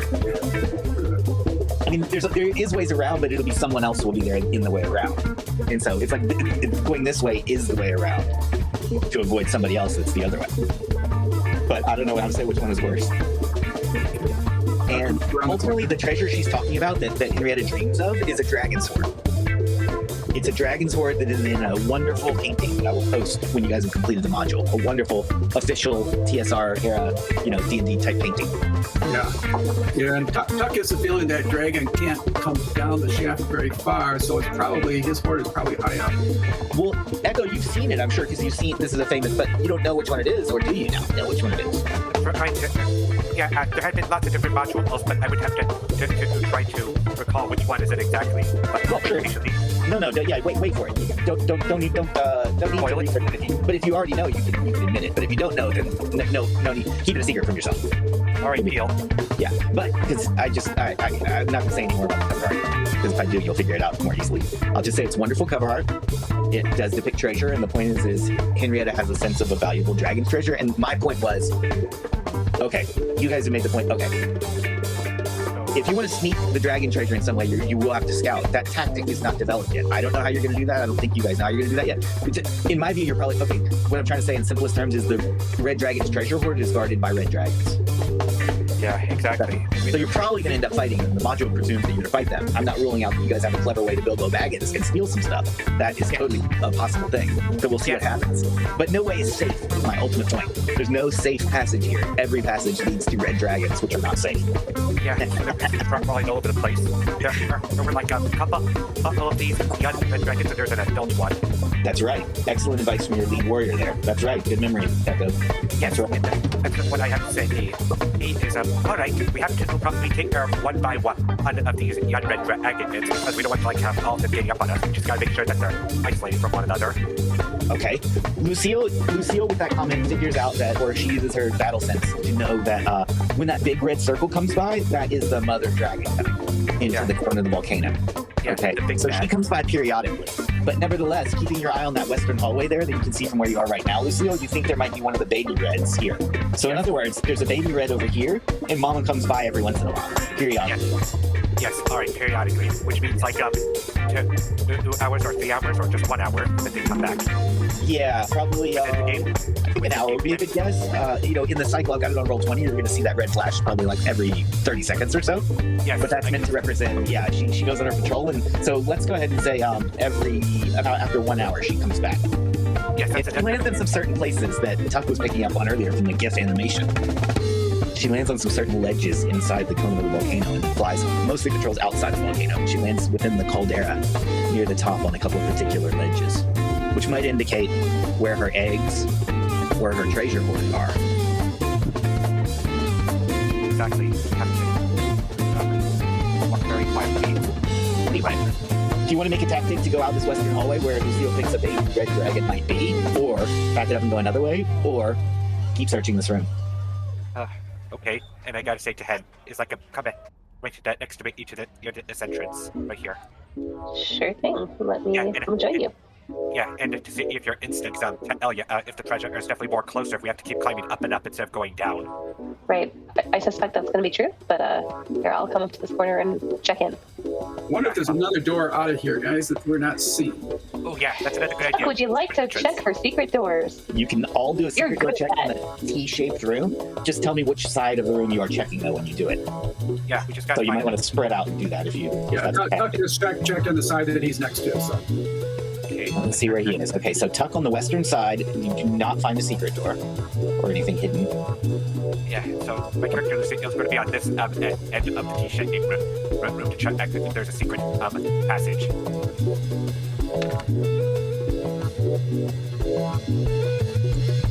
Since I'm looking at something else, tell me if you rolled a 1.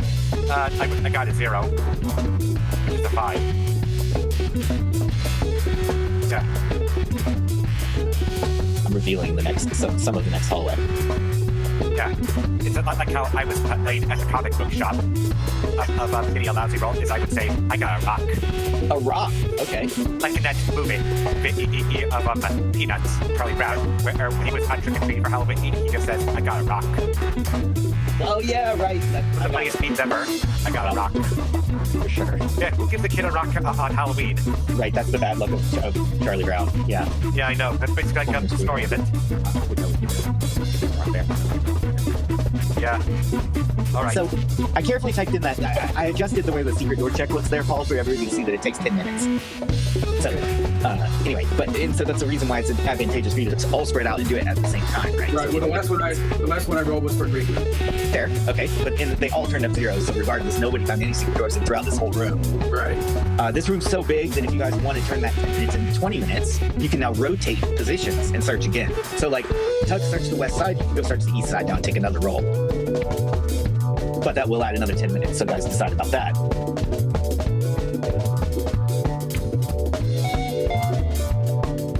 Listen checks don't necessarily take 10 minutes. Those are more instantaneous. And you can also do those once per room or section of the room as needed. So, Hen, what are you thinking? You're over there lurking near the door. There's some suits of armor standing around you, some dead, decaying bodies on the floor. Yeah, I'm not super comfortable in this situation. And I feel like it's probably a good thing to try to detect the secret door. I haven't had great luck with that personally, historically. So I'm a little bit inclined to just camp out here. I could go around and chat like everyone else, but I'm sort of like internally, I feel like I'm kind of preparing myself for whatever's next. Okay. Hoping that we can sort of get past these armor suits without activating them. Yeah. I hope, maybe. And start moving on upwards. Definitely maybe on that. And you sense that there's a worm, W-Y-R-M, some kind of worm out in the hallway. I do in fact sense the worm in the hallway. Yeah, that makes me extra nervous. Okay, so here's a question. If the suit of armor is inactive right now, can I, how do you deactivate a suit of armor? Right. That would be a typical D&D puzzle there. So I don't want to reveal an answer to that. Okay. So it would be totally up to you. Do you want to pour water on its eyes, or I don't actually want to touch it at all right now. I just want to be super sneaky and hope that we escape. Yep. But I'm keeping an eye out for my friends. I have a dagger in each hand. I'm waiting. Yeah. So far, it seems like whatever it is that maybe might trigger them to wake up, hasn't happened yet or something. Or maybe they're just inert.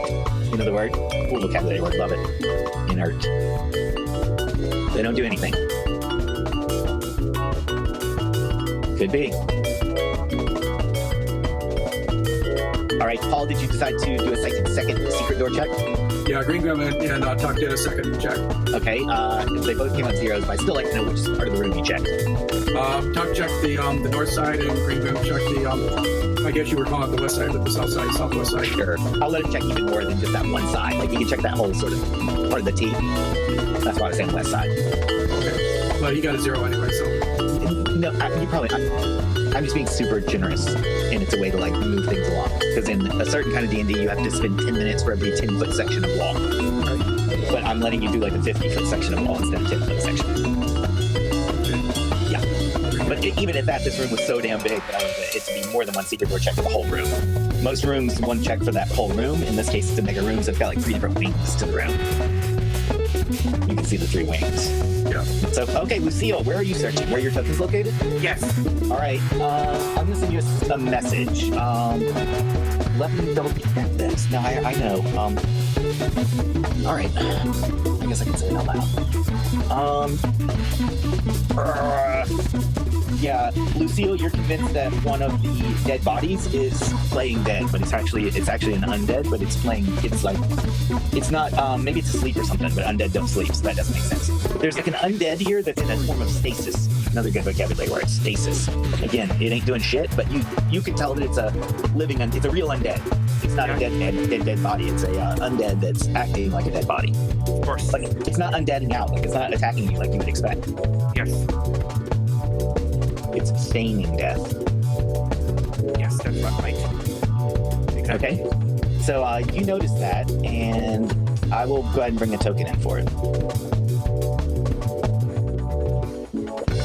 Okay, do you see it? It's similar to the suits of armor that are in the room, but it looks different from that. I did see it. Okay. I did see it.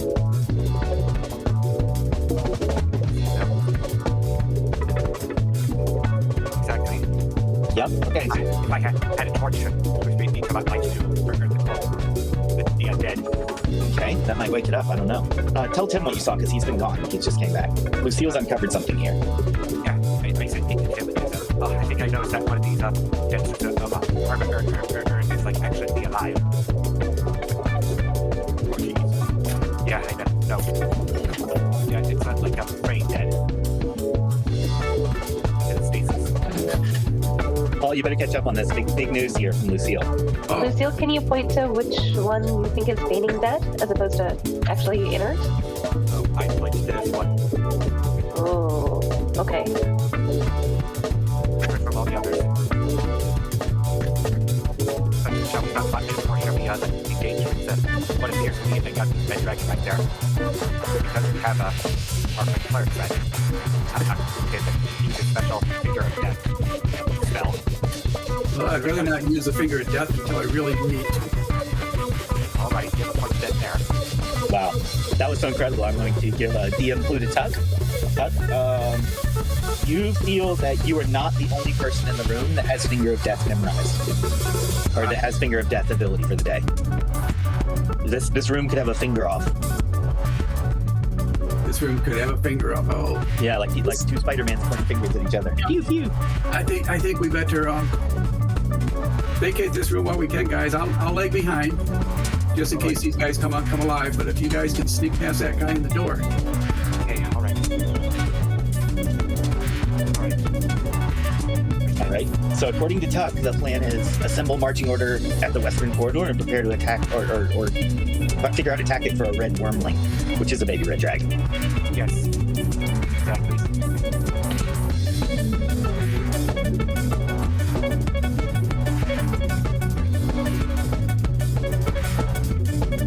All right. So I'll say it's on Lucille, Tim, and Sir Robin, Green Grin. You guys want to assemble yourselves, so you're happy with your position?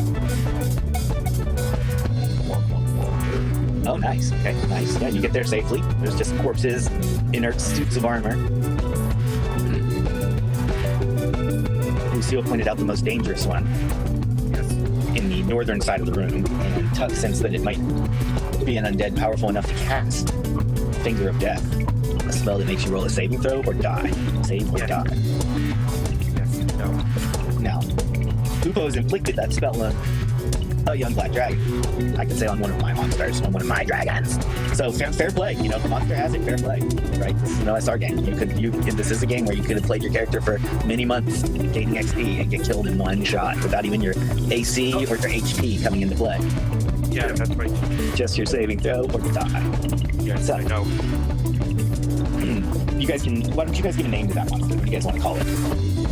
Not like Bill or Bob or Joe. I mean, you want to call it a Wraith or a Lich, or Red Wraith, I think. maybe it's a Wraith. Maybe it's a white, Maybe it's a White.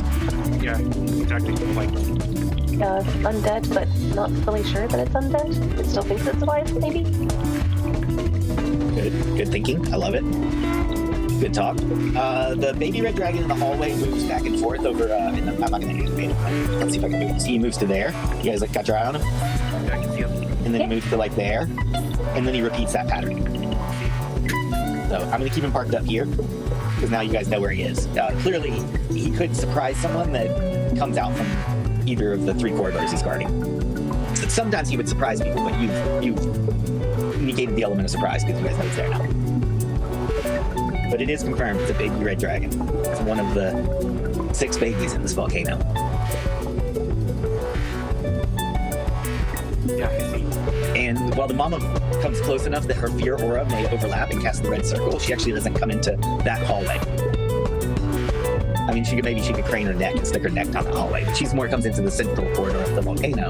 This is kind of a side hallway there that you see. So, do you guys want to try a surprise attack, or just yell a battle cry and we'll roll for initiative? Or is there a sneak or other tactics afoot here?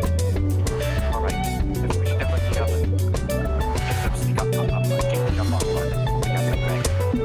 Is there room for the red dragon? What? Good question. It can definitely fly if it goes through a certain tunnel that leads to the... no, it doesn't really fly in there. It kind of walks and crawls in where it's currently located. So in the tunnels and hallways, it's pretty much walking and crawling. If it goes into the... And I put all that terminology this week in Discord. So the main vent, the conduit, the central core of the volcano, it can fly if it gets there. And the hallway right here there leads to a ledge there. So basically, if it just goes southwest, it can take off into the caldera, into the smoke, and then start circling and rise up out of the volcano. So it's a flying creature, but it does not have room to maneuver and fly where it's currently situated. Here's its front guard, it kind of slithers through there.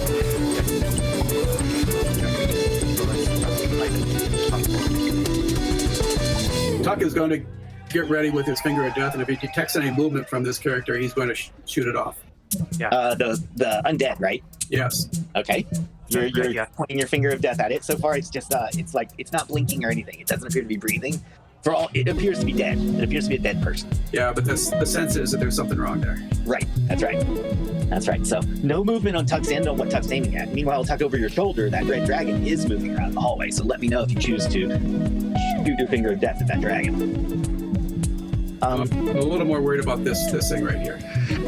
All right, yeah, I'll be able to be surrounded up with my somewhat more urge to deal with this speed.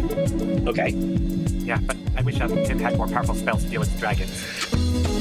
Tim, do you want to shoot anything off before Lucille were to rush down that hallway? Because she's going to want to move to melee range to start fighting it, and so she might get, one round of surprise as she charges. But then after that, it'll be toe to toe. Yeah, I'm sorry, Lucille. I haven't worked out many spells to take care of legendary creatures. But I think I can buy you a minute or two without being posted by it. We'll prepare to cast web so that as Lucille rushes the dragon, we'll try and tangle the dragon's mouth into the pool. I know the dragon probably rushes the web fairly fast, but I hope that might buy a couple rounds. All right. Thinking how to indicate that on the dragon. Put a little icon on it. He's probably gonna basically leak fire breath out his mouth and burn away the web after a short period of time. So I'm thinking. Yeah. But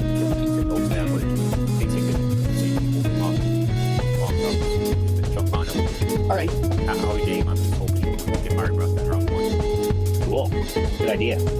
All right. So it sounds like at the moment that Tim gives the incantation for web or releases the web, then Lucille will spring into action and run down the hall. I'm going to time it so that it will go off, surprise him, so they probably Lucille starts to get her blade out and we'll just this post game ready to charge. He'll start it, so mean that it will go off the charge at the end of the charge. All right. Okay. My graphics sense really wants to draw or get a web, but it might just add the lag, so I'm not going to do it. So just picture a web forming on the mouth of the young red dragon token there. And Lucille, let me roll a d6 for his surprise here. This is for the dragon to avoid being surprised. How does it work? The higher level, you guys are not, I believe you're surprise on 1 or 2, right? The 5 is a non-surprise. Yeah. I think it's on 1, 2, either 1 or 2 or 1, 2, 3, or just 1. You're surprised. So you're trying to roll high to avoid being surprised. He's rolled high. So he's not surprised, so he's going to initiative with you, Lucille, when you make your appearance. Yes, of course. So roll an initiative. All right. Good. Now, you can pipe up there if you wanted to drink a potion or shoot an arrow or anything during that. No, thank you, and I don't think so. No. Okay, sure. Okay, so it's gonna be web, and then Lucille gains the initiative. So Lucille, you can move all the way into melee range with Mr. Dragon there, and then you can roll your attack. Of course. So you complete your charge and get your attack. There you go. That looks good. There we go. Looks like you're standing right in front of that red dragon, and it's just as you're swinging your sword, a web does go off. So that happens now, Tim. Your web goes off and hits the dragon in the head, partially covering its eyes, nose, mouth, partially cinching its jaws shut. Lucille, you can roll melee attack. Okay, I will. Excellent. sword. That should be enough to hit, and we get the damage. So that weapon is applicable. That hits the AC, and so 17 damage on a Baby Red Dragon. 17's a lot, so guys, that's a powerful swing. She comes in with a very powerful swing on it. So the dragon is bleeding in the hallway there. It's not dead yet, but it's okay. Anybody else with the go? Tim and Lucille have went. Tuck, your mark did not stir or move as of yet. Okay, Green Grim is going to follow Lucille. Okay, all the way to melee or to all the way to melee. Okay, then he can attack along a few feet behind Lucille. We'll get an attack now. Let's see, I got to pull up his sheet. Sure. Thank you for doing that. Yeah. Let's see, weapons. Here we go. He's got the green gold cutlass. Yeah, I think it's a +3. It is a +3. Yeah, that's good enough to hit the dragon. Maybe. Oh, I don't think that. No, that's not going to get his AC. That's a miss. 20? No, it's higher than 20. Keep in mind that's modified. That's modified still. So, it's not like you have to roll higher than 20. You can roll like lower than that and have to modify it. But it's not. His AC is not 20. It's better than that. Okay. It's a number higher than 20. Oh, like 21 or 25? Something like one of those two numbers. Yep. Okay. Kim, did you want to get anything in on this round? Got any ideas? Oh, you move forward. Oh, cool. Yeah, so my feeling is I should just move and like duck behind the corner because I have no idea what I'm actually about to face.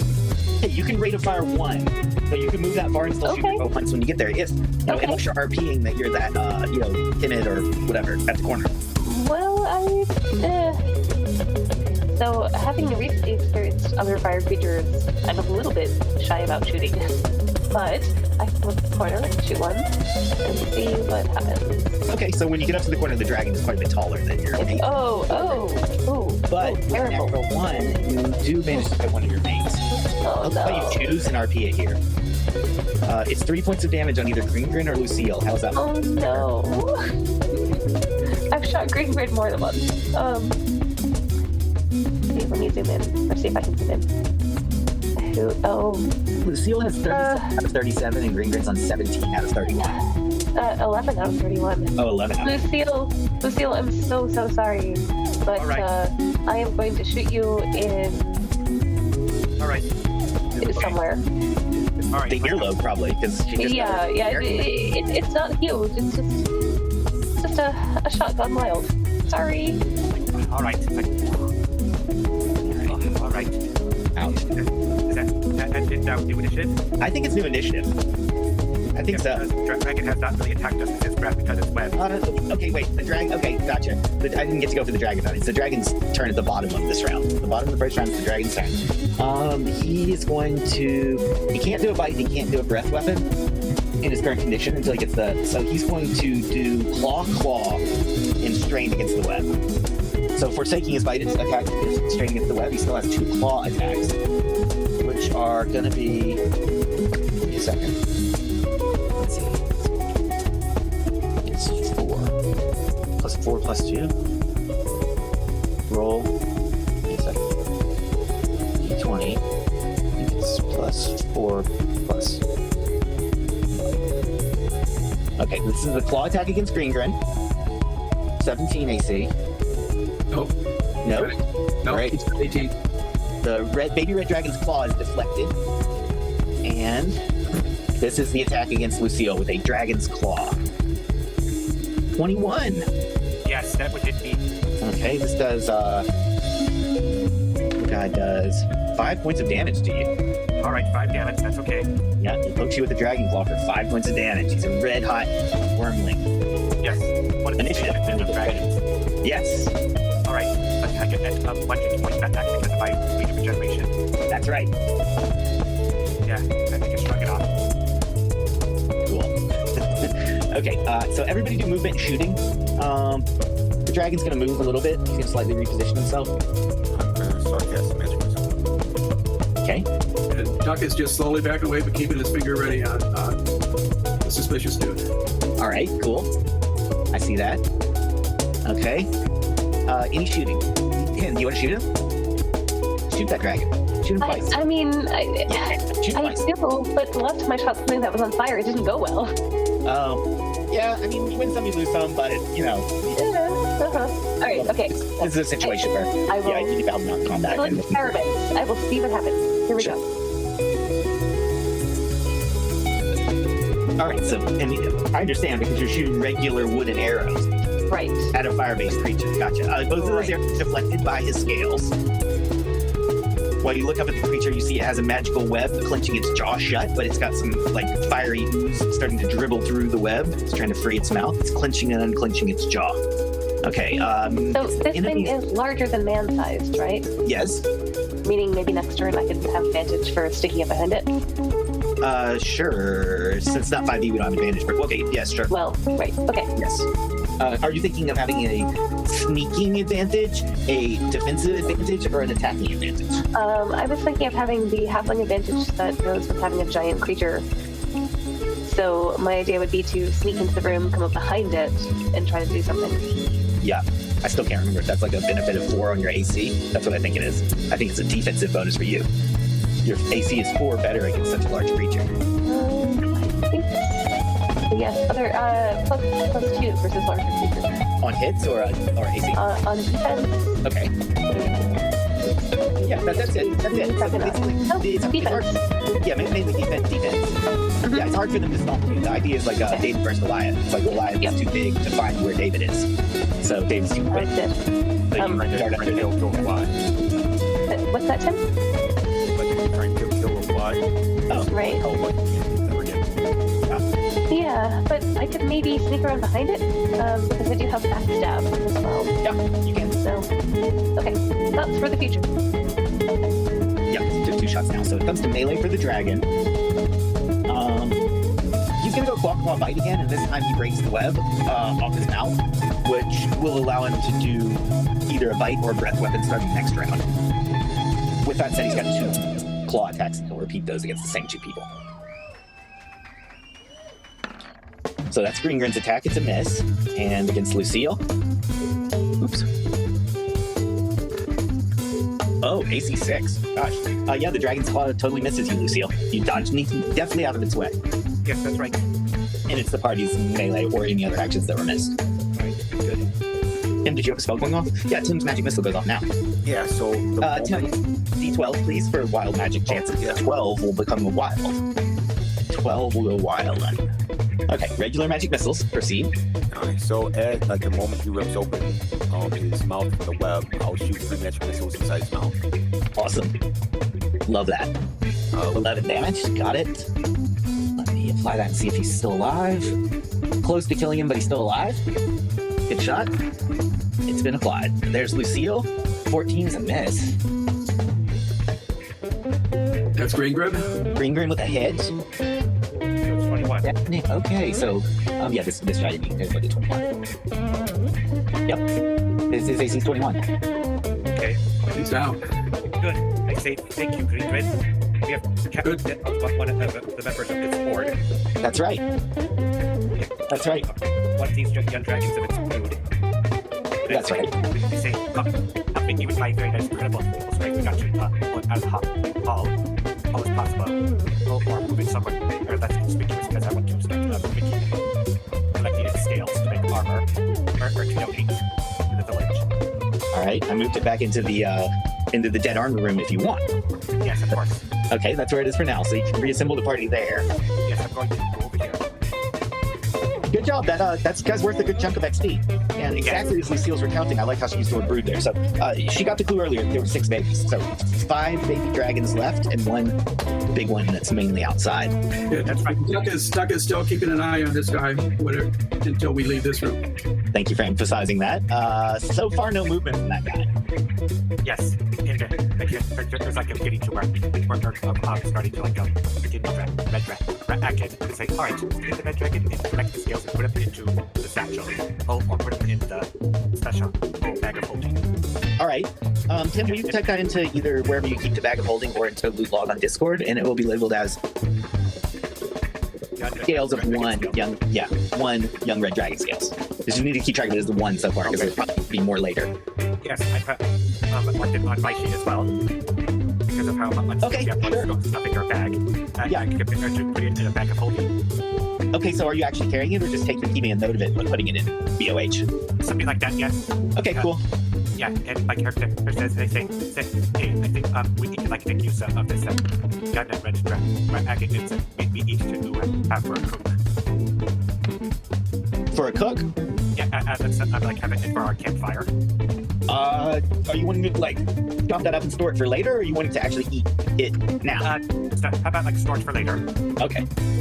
Because I can imagine if you were like a giant or something, it'd be cool to roast dragon meat over like volcanic lava, right? Kind of like marshmallows. You put the dragon on a stick, or something. You put on a spear, maybe some kind of metal spear, and then you could hold the dragon parts out over the lava.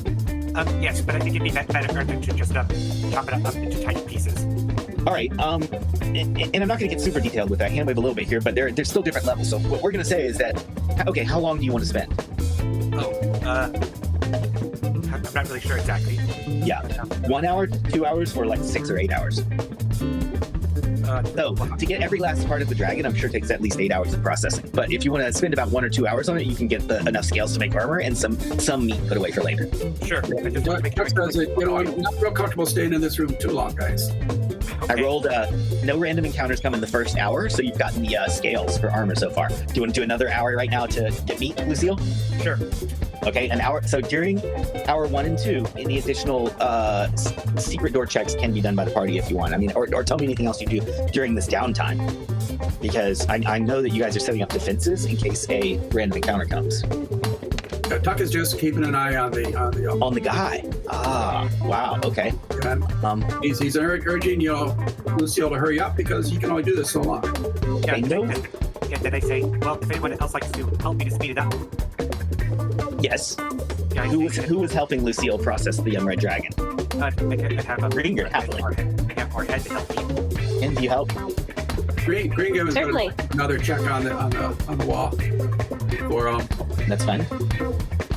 I'm going to move you in closer to the red dragon that you're processing. Okay. Lucille wants to Well, I just tried to move myself, and now everything is going wonky. Yeah, Sorry. You moved me. Yeah, I know. Thank you. for here. Yeah, Nothing on their call. Go ahead, Lucille.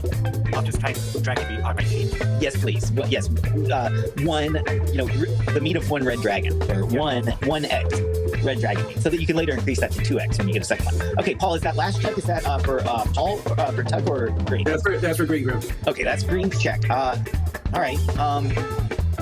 Green confirms that this one is alive, and he says that, not alive, but it's an undead, in fact. And he swears he saw it like watching you guys. Like as you were moving around the room, that thing was like slowly turning its head to keep its eye on you guys. Tuck didn't notice that, but Green noticed that with the secret door check there. Okay, thanks, Green, for letting me know. Tuck is being even more watchful for any flinch of this guy. Okay. It's very subtle, and it's meant to be this way. It's almost infuriating, Paul. Yeah. But that's part of this thing's tactics. So I'm playing it the way it's supposed to. He's just laying there right now. Yeah, that's right. All right, so 2 hours passed successfully. You guys are actually okay. You killed the red dragon. We can play for at least 45 more minutes, so you can probably clear up some more of this volcano tonight. Yes. If you guys have it in you. You made the best of that baby red dragon. Now you can do another one. Let me see if there's anything. Other than that, it would be repeating some of the descriptive stuff I said earlier. You hear volcano sounds from towards the volcano. You hear the red dragon mother land in the caldera and then take off again. Mother, father, whatever, parent, the adult red dragon. Okay, but none of the suits of armor move in here. And the one undead barely imperceptibly moves. Yeah. What do you want to do next? Yep. We continue going through here, or shall we go down the stairs? We cleared the red dragon out. Let's see what's beyond. Okay. Yeah, but please have your special ring finger or estimate ready if we ever have to go through here again. Well, I'm going to back out of this area, keeping an eye on this guy. Okay. So I Yep. would have my going to. I say everyone. Yep, and I should be the last one out of here, guys. All right. I let go to the front. And you say, all right, let's see which way direction goes. Where? We just got to find this special hoard, and we got to find a special means to store all the hoard to take. We got to store it in our bag of holding. How much it can take. I'm clearing up that for you now. You're going to see that there's the hallway that you emerge in leads into to the west or the southwest leads to the central chamber of the volcano. Pretty big. Yeah. Whereas there's a stairs that leads northeast, leading up. There's more of those up for you. Yes, of course, because hence we have to continue going up to where they store their treasure. You did say that. Yeah, you have to keep on going as much as possible. Yep. Yeah, up to definitely keep on going before our big one comes back. Oh, the mama dragon, true. Exactly. Okay, I cleared upstairs on the upside, and then to the downside, you can kind of, let me see. Again, I should do more description here, and it enhances a little bit more. But it's basically volcanic sounds, which is Yeah. noxious smoke, fumes, vapors, embers, but you also see some brightly flickering flames from the west. And Henrietta, have you been learning a little bit of an elemental language? Did you pick up on that at all? So in theory, am I here? I think I'm here. Yeah. So in theory, I was going to, but I haven't actually taken any time with Echo outside of game to do that.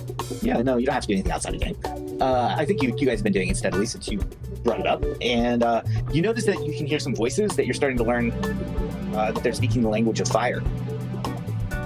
So to the west, you hear the language of fire that you don't necessarily know how to interpret the vocabulary yet. But you Right. I just recognize that it's there. Okay. Yeah. And that is happening to the west, or to the southwest, we could say.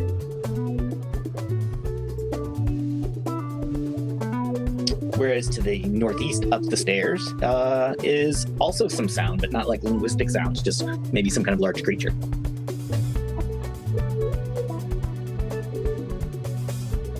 Yeah. So let's keep on going. We just got to fight the horde. West, yeah, and that red dragon egg if you want a free Neroth too, right? Yes, we just got to find it. And if there is one red dragon egg that I'm looking for. Right. One dragon. Oh, and the source of that poison too. That's what we're trying to find. Destroy the source of the poison. All right, Lucille's going up and up some stairs. Yeah. Anyone Right. want to follow me? We just got to find out. Do we keep going, or let's There see you go, where guys. does this door lead? Stand behind it until we get out of this room and hallway. All right, roll a saving throw. It's a saving throw against fear, Lucille. Alright. So like things like Ring of Protection will help you. Like I in a fire, or And if you drink a Captain's Courage, you could be immune to it. So that's the other thing. You can counteract it with the Captain's Courage if you have one. That's a type of potion. okay. But if you don't have that, then roll a saving throw, yeah. Take a look if I have one or not. But I gave you one. Called potion of my list. Sure, let's let Echo check that on their inventory because it's an important moment. Oh yes, I have one potion of courage. Okay, so you start to feel yourself getting affected by fear as you advance up these stairs and get to that intersection, that landing of the staircase. So you can quickly drink that potion of courage if you want, or you can roll a saving throw. Well, I don't want my character to just roughly like the character, so my character's like, all right, I'm just going to gulp it. Okay. This also has the benefit of giving you charisma of 18 for like an hour. Yes. So you're fearless and charismatic. Okay, and you see again a landing of a staircase leading up to more stairs. And you think another dragon is up those stairs. Yeah, exactly. What's with this door? Is that like another way or something, or a way to hide? Oh, it's just a wall. Oh, are you sure it's the wall? I think so. I'll check my notes. I don't know. I think I just put that there because I just wanted to make it look like a cool wall or something. Oh, the mother dragonflies nearby also contributing to your sense of fear, but you overcome it with your courage. Still free action at this point, so if anybody chooses to catch up to Lucille, this would be when you do it, or if you leave her hanging up there on her own, that's fine too. Yeah, I would make my way up slowly. Okay. We need to advance. Because we're not in an initiative yet, we're still in a free action moment, so we'll let you reposition as you wish, if you like.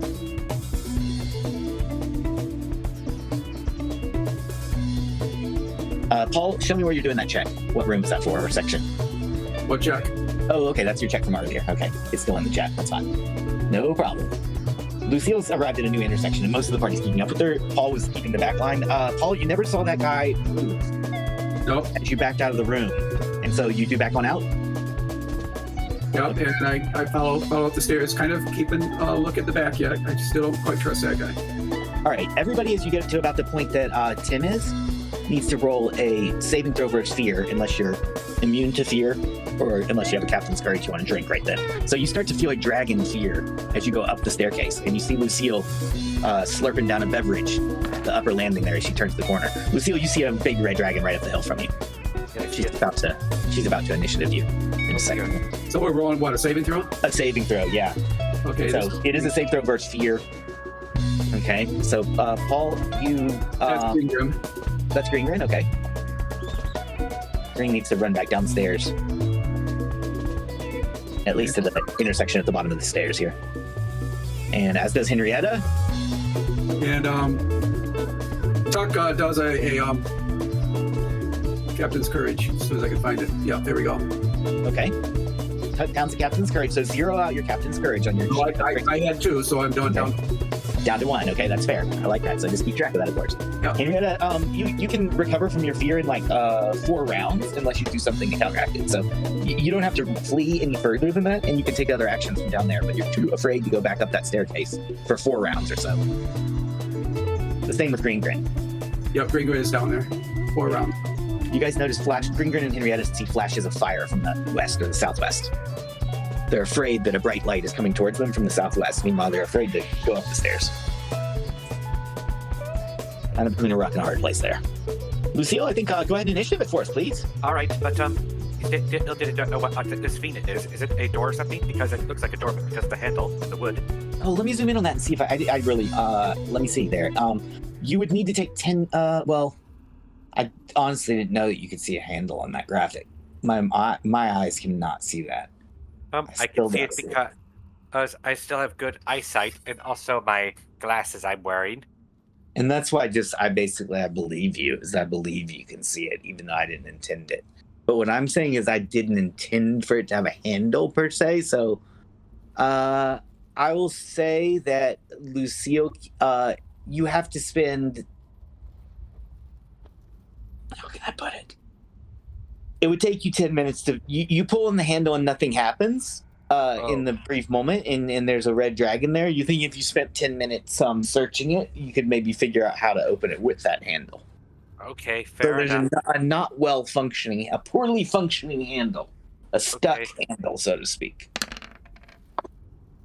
It requires a secret door check to get through there, Lucille. Okay.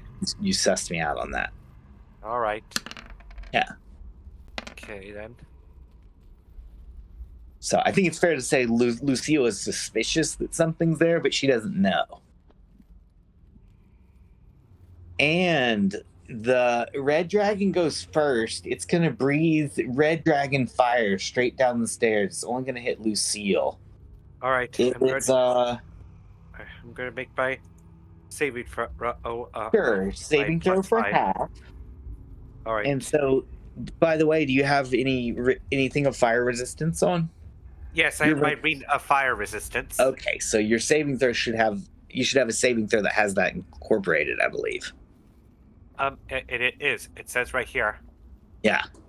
Great. Yeah, it's right here where I have to with saving roll bonus. Great. As soon as Tuck sees that, he uses a scroll of fire protection. Okay. And so you succeed on the and now I'm just trying to think if there's anything else from bringing fire resistance. Does that make it half or none? Well, I thought that we had discussed it. That is from what was being said in the magic item section of Swords. Let me look again. Correct. Go on. And also from other editions of D&D that said about it as well. Correct. I've referred to both. Oh, here I've got it. I've got it open right now.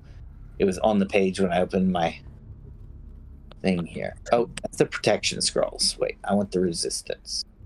Fire resistance. The drinker becomes immune to normal fire, gains the saving throw against fire attacks, and suffers only half damage to magic fire attacks that do not permit saving throws. This one permits a saving throw. You made your saving throw with the bonus, so you take the half damage, which is 8. Okay, fair enough.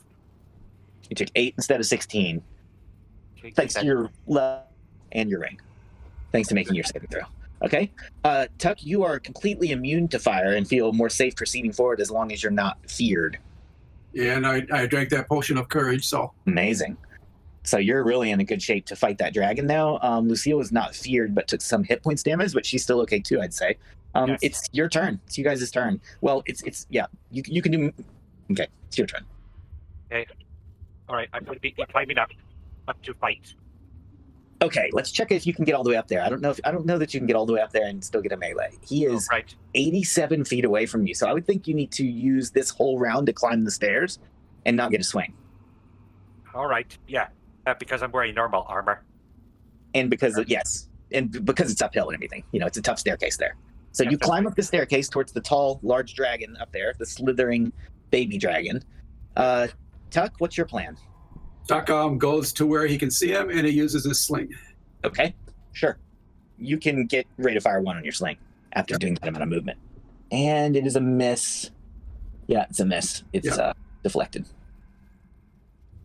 All right. Can anyone else go? Let's see. Tim has just been catching up on the stairs there. Tim, do you want to get a spell or anything on this round? I forgot to ask for people. No, I can't really say anything, but he will tell Sir Robin. He'll motion to Sir Robin to stay back, fearful of seeing that breath attack, and I will go up to the corner there to be able to get a sight. Okay, and what about Henrietta and Green Green? I know they're feared, but do they do it? I'm not looking at them on the map. Are they doing anything down there? They're shivering. Shivering, yeah, they're in dragon fear. Okay. Be in dragon fear for 4 rounds, is that right? Yeah, for those 2 characters. Initiative, please, Lucille. Okay, I'll do a new initiative. And you are in melee range now at this point. Yes. All right. Good. All right. But I get 1 hit point back. You get a hit point back. True. Yeah, that's what I'm happy for. All right. Here we go. Please be good. All right. This dragon is going to lunge at you and try to claw bite you. A lunge and a claw bite. I will start casting another magic missile. Cool.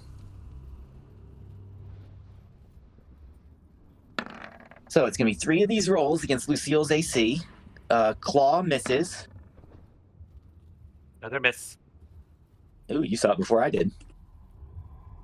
Because I heard your voice before I could even see the dice come out. Oh, 3 misses in a row. The bite misses also. So in the tight hallway with the downward stairs here, the dragon is unable to get through Lucille's hardy defenses as she parries it away. Yep. So now I think your spell goes off, Tim? Or you want to spell next round? No, this round. Okay. So, D12 for wild. I'll peek around the corner and point 3 fingers at him, and 3 bolts will go in him in the face. Love that. Automatic hit as long as it's not wild. You got to do a D12 to find out. Oh, yeah, D12, wild. Because this island is like that. Yes, of course, because of the whole A-gate theme. Yeah, the A-gates are tied into that. That's right. There's a disturbance in the force. Yeah, that's a good way to not put it. wild. So 9 points of damage, success. So that those pound on the baby red dragon. Good job. Yeah, exactly. So how much Initiative, I think. Wait, no, I get melee.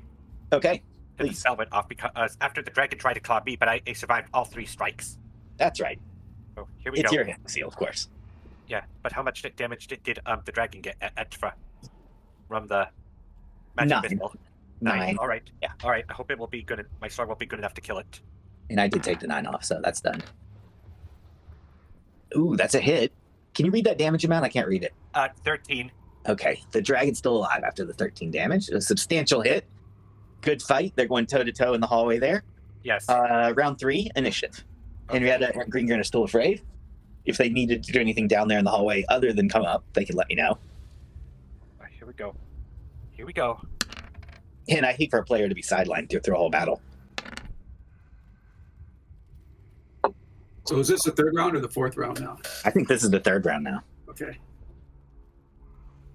And then there will be the 4th round, and then they'll come back to regular. And so, this dragon is going to slither past Lucille, forcing its way past you like a snake. And then that's going to use up some of its. It's going to use up its claws, but it's going to lunge for a bite attack on Tuck down here at the bottom of the hall. So it moves past you, Lucille, lunges at Tuck, wants to bite Tuck. 15 against your AC. slides off my armor. All right. That was the dragon's turn. And Lucille, now you got an advantage on a kind of a rear attack or an uphill attack. Of course. I'll give a bonus for it. Yeah, okay, here we go. Sure. Is that Tim, anything on this round? Is that Let's see. I will give you a +4 bonus for being rear attack and uphill, so 20, and that's a hit against this particular dragon. Yeah. 20 against this one. You need 21 against his brother, but 20 hits this one. Yeah, And you got okay. 20 with their mods, and you know what? You kill this dragon. So as it's crawling past you, you slice it open while it lunges at Tuck. There you go. Killed Yes, it. that's right. Very Good. good. Yeah, and I said, hey, finally, good. Then I said, hey, to Hen, you're good with doors. I think I have found a door here. Wow. Well done, Lucille, but Tuck is going to slide up to the top to see what is next in that direction. All right. All right, but hopefully that the big dragon doesn't notice. This Roll right here. roll a d6 when you get there, Tuck. This is a surprise check. On a 1 or a 2, you are surprised. Oh, 5. I am not surprised. Okay, you're not surprised when you see another baby red dragon up there and it's looking away from you. And I will now take a minute to reveal the map up there for you, for what Tuck's just dear. seen. Oh dear, more of these red dragons. We just killed 1, 2, 3. Yeah, we Nope. just killed 2 of them. Now we have to deal with the third one.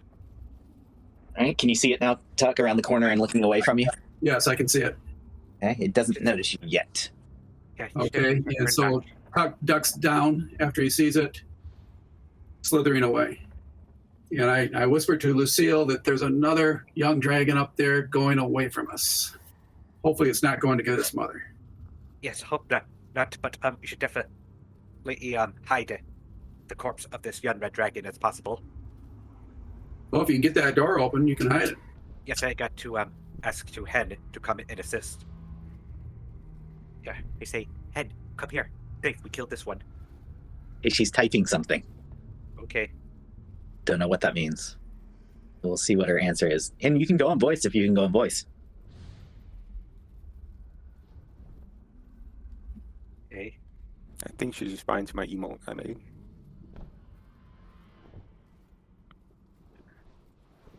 Oh, she might be responding to what you typed. Okay. Well, the question is, Lucille is calling out to Henrietta, and the 4th round passed, so the fear goes away at this point. And so I'm just trying to make sure, because at least we can't hear you. She's probably like having internet or something. All right, I'll just All right, I'll send. Let's type it to her. Type it to her. Alright. I'll Type, type it in character. And see if you can open this door or something. Thank you for typing in. You know what you could even do, Lucille? Would be awesome. We haven't been doing it, but hit your token and use Yeah. that button. Chat talk, see talk, Okay, I'll do see that. talk. Remember that little button? Oh yes, I'll do C talk. Okay, she types something. She glares at Tim and makes a crude gesture. She flipped you off, I think, there, Tim. Henrietta, the question is Lucille's asking, no, we can't hear you. We cannot hear your voice. So disconnect from Discord and reconnect. Or plug your mic back in or something. Yeah, I haven't heard your voice since you got dragon feared. I mean, it's as if you're muted, but okay, she logged off. She's logging back in. How about now? Hello, hello. Yeah, you're back. Oh, hi. Okay, cool. Yes, Lucille, I'm with you. Yes, good. Okay, Tim, do a secret door check and a open locks check.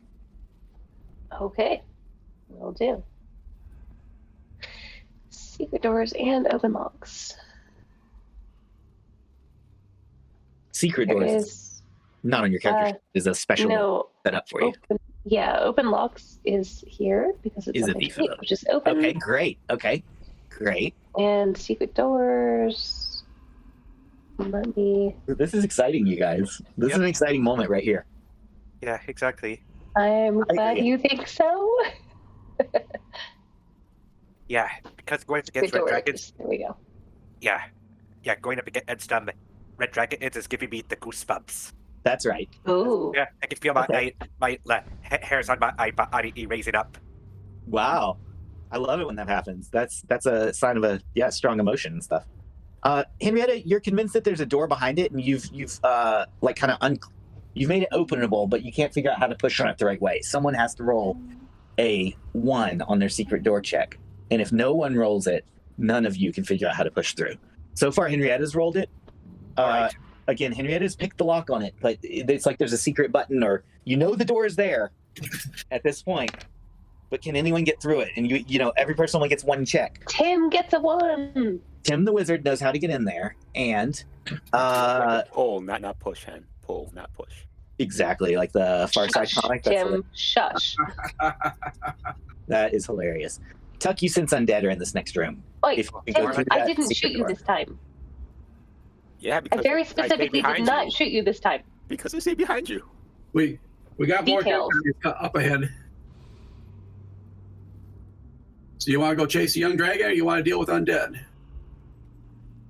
Alright. But, we need to, like, make use of, alright. Alright, maybe we should, Ooh. Okay. We should definitely deal with, the unread dragon, because we see how low hit points they are. Mm-hmm. I think we've been getting kind of lucky lately. I'm a bit off about facing a dragon in a narrow hallway. Okay, fair point. This seemed to be fairly hidden, or at least made difficult to open. This way might be that way around, so we can at least sneak up on them more, or even just bypass completely. I think this might be the better way, but I'm not sure. Okay. With the rotten corpses, I guess I better take a peek in there. All right. You can tell there's definitely undead in there floating in the room. I'm going to give you the room description on the text. There's a very high chance we're not going to fight this battle on today. We're probably going to RP for 10 minutes and hang out and start next week's session with resolving this room. But let's get the lay of the land first. So let me give you the description while we're here. Right. Yeah, I think this is it. Yeah. Dampness and a moldy smell come from this chamber. Large boulders, crumpled stones, and what look disturbingly like human bones cover the floor. The undead that are in the room are practically invisible. They are shimmering and see-through. Mainly Tuck is aware of them being there. Tactically, you can't see them as good as you can see the tokens in the game. You see them less good, your character sees them less good than what you can see of the tokens, right? They're more ghostly than that. And plus, they're moving around quickly. So you just have a fearful sense of them, and you kind of catch things out of the corner of your eye. So attacking them is difficult, but possible. You can still attack invisible things at a -4 and stuff. So if you're good enough, you could still potentially hit people. But yeah, it looks like at least 4 of the monsters in this room. I guess Tuck can go ahead and roll a turning attempt if you want. Yeah. If that's the beginning of it, we can resolve that today. I'm just not sure if I'm going to take any initiative today against those guys. I think I probably won't. So I study on their abilities.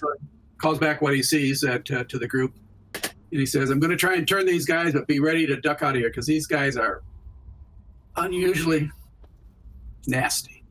Oh yeah. All right, so turn undead.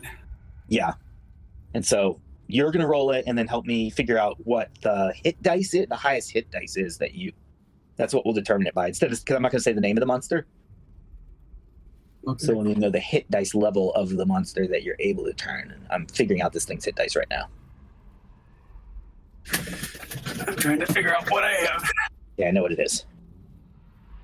So there's 4 of them with that.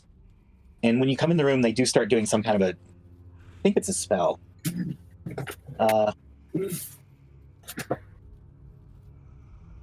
Basically, the blurred, ghostly forms seem to be all dancing together or creating something together. 45. Hang on here. But their shit won't go off until it's their initiative. But they see Tuck. They're reacting to Tuck. Unlike that room where everything was all still, these undead react immediately to Tuck. In fact, they were already awake when Henrietta was trying to pick the door. Okay, let's see on this table how to read this silly table. Yeah. Level sorry. 7. I'm level 7 on that, so. Well, it'll help if you roll your turn. If you roll it, you'll have a number to look on the table with.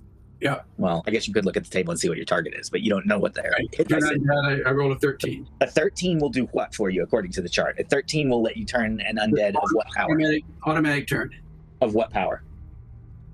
Automatic's probably against skeleton or something. So It just says T. you're level 7, right? Yep. So Double cleric. A 13 will turn hit dice of 8 or less. 8 or less. Okay. It will destroy. It will destroy level 2 or less. Hit dice of 2 or less. All right. The creature. How many level 8s will it turn? Oh, that's right. I believe was it 2d6 is what it says. All right. Roll 2d6, please, cleric.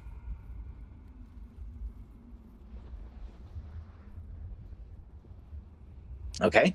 All of the ghosts flee when Tuck comes into the room, and they seem to go beyond another door there at the back. Can you see the other door? Yeah, I see it right here. Yep. Can see the other door. Yep. All the undeads, they're basically ghostly or incorporeal, so they slip around the cracks of the door or under the door in like a ghost type way. Yeah, Right. I can see that. In fact, let me restate that. These guys go through the door. They can go through walls and stuff. So they specifically go right through the middle of the door. They don't go through the cracks the way like a smoke monster would. Yeah. These guys go exactly. like the way an ethereal creature would. So they literally walk straight through things. Yeah, Mhm. exactly. Like the room And is, they're gone. there's another door. There's Hopefully another door. Way. Yeah, I mean, I'm happy to play 10 more minutes, and so we can do this next door if you guys want. All right, sure. Or why not? The stipulation remains that if it comes to initiative, I'll stop it at that point because we can't do the whole battle on today. It'll be fun to start off next week with that. Of course. But this is exciting. I can't believe you turned hit dice 8. Wow, Yeah, that's right. that's what they are. They're Wow. 8 dice bad guys. Yeah, and that reminds me. Shall my character drag the red dragon into this room? Okay, she's so strong. You can strongly do that if Yeah, it's like very big, like that hero from Greek mythology, Heracles. Yeah, it's like that. It's like Yeah. that. She's like that. She can just drag this giant snake-shaped dragon body. I mean, it's not giant, but it's giant compared to you. It's a heavy, big thing. Yeah, Exactly. we're definitely going to need you for this one to check this door out. Of course, I definitely will. Him too. Hen. We need Hen to check the door out. I will happily check a door. All right. So it's exactly the same as the last door. You'll need at least one person to succeed on the Oh. check, and you'll I need don't check a door. No. Go ahead and do you can still do your open Hey. lock though. You gotta do Okay. both things. All right. conjunct. All right. All right. Okay. Okay. They're not mutually dependent. They're Are they separate? they're doing both separately. Okay.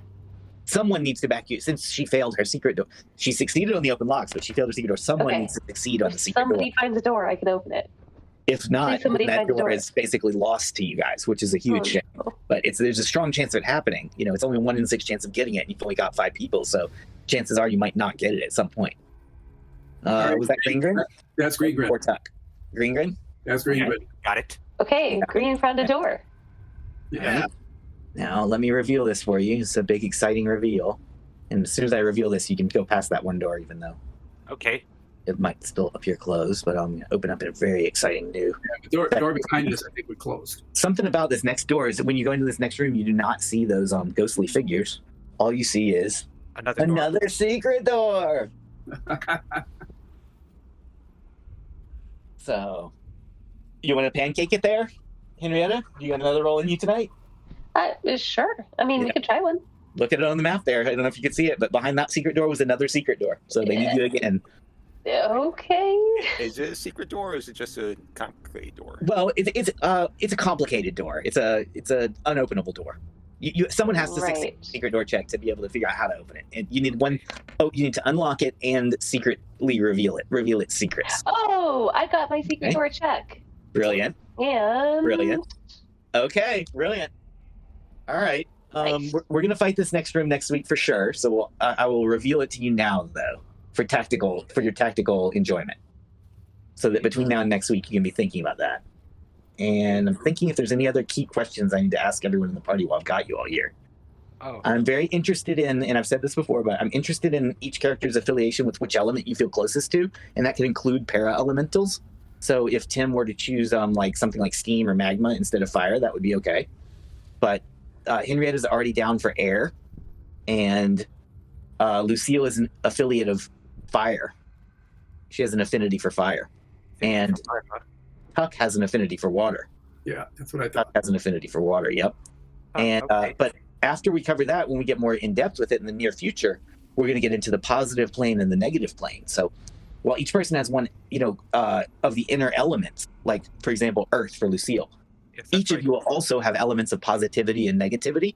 Each of you has some of both, but some people are almost entirely positive with just a little bit of negativity.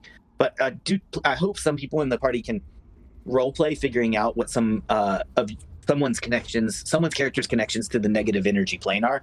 And so those could be any of like the 7 sins from the Bible or whatever. Like if you're slothy or greedy or prideful, and I think even, it could be quite righteous. So it doesn't necessarily have to be evil, and no one in the party is evil. So alignment is another whole spectrum thing, and I'm aware of what everyone's alignment is in the game, and I think you guys are doing good jobs portraying it. So we'll come back around and visit alignment again later. But your orientation, whether you could call that like an alignment chart or whatever, as to which element you're closest to, which alignment in the game, chaotic and good and all that you're closest to, but then also your elements of positivity and negativity, with some people weighing heavily towards positivity, but hopefully everyone having at least a little recognition of some personal negativity that your character experiences or feels, or it's part of them. Yeah, I see what you mean. Okay, so we'll come back to that next week, or possibly in the text in between. Did everybody get a chance to hear the song that Henrietta, it comes from her own voice, it's an Ed Sheeran song. It's about fire in a mountain. Yeah, that was. Why do you say that? It was incredible. It was awesome, and it fits the vibe of this. So, I really like the song. Thank you. So, appreciate the contribution. This week, everybody was piped up on the Discord, and thank you all for that. Yeah. Yes, everybody showed up beautifully. That made my week go brightly. Yep. Really, it's really enjoyed by me. So, thank you. So you guys know, no one who I know, and I feel like I know all of you, even though we're not here in person, right? But no one I know who I haven't met in the real world ever gets to hear me sing, because it freaks me out. So thank you. That's not true. You're an S-Mule user, so that's not true. I don't know any of those people. I don't talk to them. I don't interact with them. There's nothing. They're just the internet people. They're not real. Okay. Yeah. So thank you guys for You're welcome. For letting me show up here. It was extremely vulnerable and difficult, and I appreciate it. Cool. And so this secret room behind a secret door, behind a secret door, behind a secret door is a massive treasure room, and that is why it looks like a pile. Yes. Looks like Giant treasure room. That is actually a pile of golden treasure, and so if you climb, you'll be fighting on top of golden treasure piles. Like your feet will be in the gold, like Scrooge McDuck. Oh yeah, I could pick that, and also what was going on in the Hobbit movie. Yes, that's right. That's what this room is like. It's like Smaug's lair. Yes, exactly. Are they still turned? Yes. They're Okay. currently turned. So from you, yes. With all the regular stipulations of turn. So if one of them gets hit or attacked, they can unturn. But they are turned from you right now, and so they're fleeing up the pile into the back of the room. Okay. And then, thanks for stepping outside your comfort zone. That was really neat. That was really cool. Yeah. Thank you. So Yeah. she did that on my request, and it's meant to be a demonstration. I did. And I thanked you guys already for participating in the chat this week. But the point is anyone can participate on any level that you want to, such as posting a YouTube that you're like, oh, this could, I don't know. I'm a big music fan, so my mind goes to music. But I would love it if anybody does art or illustrations. If anybody wanted to draw, that would be super cool, because I've got a couple ideas of drawings of the party that I'd really like to see. Yeah, that plump pod is flying around with you. Lucille has a talking sword, or a thinking sword. It talks to her in her mind, and she also has a skeleton. So, Lucille, remember the alignment grid and all that? Lucille herself is at a certain point, and your sword is like even more lawful, sort of lawful belligerent than you are. Huh. And then you've got that skeleton that's kind of more neutral, chaotic with you. So it's kind of an interesting mix there. I know. Quite a odd mix and match. Yeah, and that skeleton, I forget its name, but it possesses a connection, all undead do, and reanimated dead things, to the negative energy plane. So I don't know if Lucille herself harbors very much negative energy, but at least your skeleton companion does. Nebula brings an element of negative energy to your vibe, your circle, your aura. Oh yeah, I see. Yeah, it's just like an element. It's just like exists there. Yeah, I see what you mean. Makes total sense. It's an ingredient of you and your persona. Uh-huh. Okay, because some people might scry that or detect that or just different things, but it's gonna come into play later. But it's something we're gearing up towards. Okay, I'll just wait very patiently. But yeah. Well, that's not a bad idea. Collect treasure, and we can while they're turned, you guys can collect treasure. And I will say that you notice that this ledge is open to the center of the volcano, and this is probably one of the spots that the Mama Dragon comes down and lands. This is that ledge from the gift graphic, Paul. Yes. Yeah, I figured. Yeah. Yeah. If you enlarge that GIF again, you'll notice just like a little bit of yellow, that yellow gold, that square texture up there. It's revealed intentionally in the graphic to be a clue, and you caught the clue. I didn't know if anybody would catch it, but when you called it out, I had to acknowledge that and let it be something that Tuck and Henrietta were able to kind of sense in different ways, to each in their own different way. But so you opened up the treasure room from this side, but it's open like an open ledge, 700 feet up in the middle of the volcano tube on the other side. So the mama dragon can fly in from the sky and land on the other side.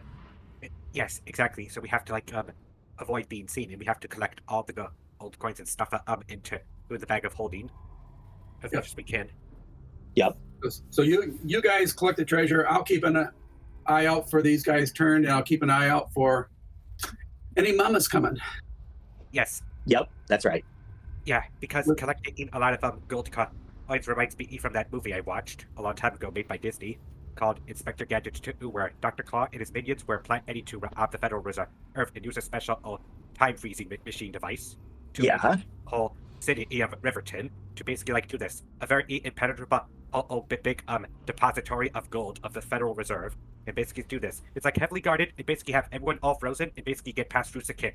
To eat while everyone's all frozen, and basically all the gold bars and also all the gold dollars, where one of the henchmen said, "I'm going to get a very big piggy bank for all this." What do you think of that? That would be like the most perfect crime ever. Basically, like have everything all frozen and take everything. Well, I love the theme song of the show, and I wish I had a sound effect here that I could play it right now. When it's like do do do do do do. Oh yeah. But I don't remember hearing that multiple times. But, my mom showed me a funny video that she saw on Facebook or something of a cat trying to jump up on top of a wall or something in the parking lot. And it was basically, the video was playing that song from the Pink Panther. Yeah, you should check it out. The Pink Panther, right. I love watching that. Right.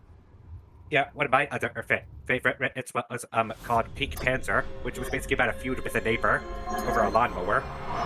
Okay. Yeah, and basically the narrator was basically pitting both the Pink Panther and his neighbor Harry against one another by saying this: "That's your lawnmower, isn't it? How long has it been since Harry borrowed it? Last summer, wasn't it? Is it time that you should borrow it back? After all, it is your lawnmower, isn't it?" Then he pits Harry against the Panther for it, saying, "Well, your neighbor's a strange one, worried about his dumb lawnmower. You know where you were planning to return it, weren't you?" Yeah, and after that, Harry doesn't feel like I'm throwing a fit. It says, "All right, I'll turn your lawnmower too," and it gets returned damage. He says, "Anything else, neighbor?" And Panther looks to the camera. He's like, "What was that for?" Then later, Earth starts escalating more into a tree branch over the property line. Says, "There's a way to get even with Harry. Part of his tree is on your side of the property line. You know the one I mean. Look, see how it messes up your yard? Do you like raking up Harry's leaves?" And he shakes his head to no. "Do you think he'll ever cut that limb off? Then you cut it off. It's with a hacky sign off that tree limb." And Harry didn't like that. And then the narrator says he's worried about his property line, Harry. Then Harry gets even back by signing off a piece of the house of that the Pink Panther lives in. That's like over the fence. He said, "Is that your house, Harry?" He said, he's like, "Yes." "You got a point, neighbor. We gotta watch that property line." And eventually it escalates into a war where Earth by saying this: "You think you did not have a right to protect your own property? You should just put up a small wall to make sure that property line doesn't change." But and eventually with a bunch of setting up cement bricks or something, or just regular bricks, looking like if he was building a fortress. Say this: ever heard of the Berlin Wall? So it may look like an ordinary wall to you, but it's really important. How do you know what kind of weapons he's going to put behind that fort? It said, "Harry, nobody likes war, but you got to defend yourself." Yeah. Yeah, and so Harry gets himself a M1 combat helmet and himself a artillery cannon with him in the yard. Yeah, and Panther notices what's going on, so he gets out his own bigger gun. And after our narrator said, "It's not a game anymore, soldier. Harry means business." Then he also convinces Harry to get reinforcements to get help from others before the battle starts by saying this: "You kidding, Harry? You lose this war with the first shot. You need to back up, Harry, now, before the shooting starts." And he says, "That's right, sir. We'll lead the whole 48th Division." Yeah, and so, that's what happens. The battle eventually starts with this. Of course, the only one to survive will be the first one to attack. Yeah, with Pink Panther with a machine gun at the wall. Then he's like, "I'll just standing there with his gun," and the narrator says, "Just shoot, dummy," and exchanging artillery fire between each other. And the narrator is revealed to be a demon, a red-headed little devil. Then he says, "It might be a good idea to return that lawnmower you borrow." Yeah, he was pitting both people against one another. All right. Yeah, that's a very funny one. And also, one of my other favorites was where Pink Panther was trying to paint the house. The little man was trying to paint everything blue. And my other favorite one was doing the pink posies, where he was trying to have all the posies pink, while the little man was trying to have it all yellow. Right. Yeah, that's one of my favorite episodes. Tim, Yeah. are you making a declaration about your alignment? Yeah. What is it? You're a little more chaotic than some people thought. Oh, I'm very chaotic. Oh, okay. That's what I can do. I'm good. You're well, not that chaotic. I mean, really. Well, I think your considering how I was character- kicked out of the academy, I am. Gotcha. Check Well- where your alignment's written on your character sheet and maybe change it to a word that says that also, because I think it might say lawful there. Tell me if it does or doesn't. But yours is properly says lawful, Lucille. You are lawful. Yes, correct. Because I remember one other particular character that would be in the lawful area from an anime I watched called the Seven Deadly Sins. That is the Lion Sin of Pride Escanor. And Henrietta, you can adjust your chaoticness on this chart if you see it in the game table. If you don't, it's no big deal. It's something we can talk about too. But you're currently declaring yourself more chaotic than Tim, which makes sense. Well, yes. I think it does make sense. I mean, in terms of the game, and I think Swords and Wizardry might even be only just lawful, chaotic, and neutral. It may not even go into the good and evil thing. But we all know the 9-point alignment system of AD&D, and doing it on this chart is going even deeper Right. with, which is not contemplated in the game rules, but you understand what it's saying because memes work like this. Right. So I feel like maybe Tim's a little bit out there on the chaotic spectrum. I mean, Tim, I did hear what you just said, but I'm not sure that that's... I think Henrietta's more chaotic than Tim. I would definitely have Yeah, and for me to be more chaotic than Tim, I kind of have to be way out of the far end. That's okay. I mean, it's only relative when someone's the party. It's not fairly We're all relative. Yeah. I gods was and kind of demons. basing mine off of Penrose, so if she's back there, I'll probably be right there. Yeah, that looks Oh, good. okay. All That's right. fair. Okay. That's Yeah, absolutely. so- that does look- I'll just had go- like all the way out there. It's like, oh yeah, well, I'm not quite that far, but I'm not totally... Well, okay, so good and evil. You can be right on the line also- if you want to. I definitely don't think you're evil, so I Yeah. wouldn't below the white line. No, not evil, but I'm But the line I'm itself is very called young. neutral, so chaotic neutral would actually be right on the white line, and so that may Right. very well be what you are. That's absolutely fine. I am young and I'm inexperienced and I am a little bit more flexible than I might be otherwise. Yeah. Okay, beautiful. A little bit of jiggling, and you guys can rejiggle it later if your personality changes and stuff. It's kind of a fluid thing, but it is helping me visualize. It's kind of called mind mapping or just charts. Just kind of helping me visualize for some upcoming encounters so that I know how others will, how extraplanar creatures will perceive you and detect you and things like that. Yeah, that's right. Exactly. For the purposes of I'll call it a module. I'm not going to talk too much about it now. For the purposes of a future adventure, it will be good to have a variety in the party, to have actually a range and be able to talk to creatures of different vibes. Yep. Yeah. Cool. Okay. Good job, guys. Good game tonight, and see you next Thursday. And there's a chance it might be barrel maze, so I'll let you know.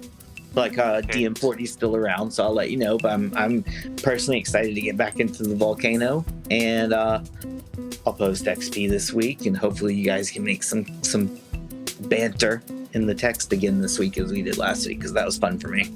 Yeah. All right. Good. Thanks, everyone. Sure. Good night, everyone. Peace. Good night. to you. Adios. Good night. Ciao. Say bye, Lucille. Okay, bye.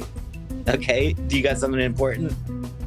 Well, is it that song called is it I See Fire song from that movie called The Hobbit? You may have to ask Elise that, text her and ask her. I'm not sure if it was in the Hobbit. All right. It might be. Yeah, What- I'd what love to we- say, what about The Hobbit? I'll say, hey, where'd you learn that song? Where Yeah, say that. Say that. you learn? All right, I'm gonna go off voice. I'll talk to you on text. Peace. Okay, peace. All right.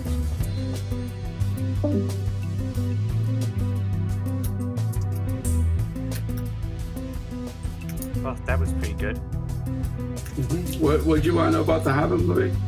Oh, about that song because it sounded very familiar. Oh, yeah. Could have been. They had a lot of songs in there.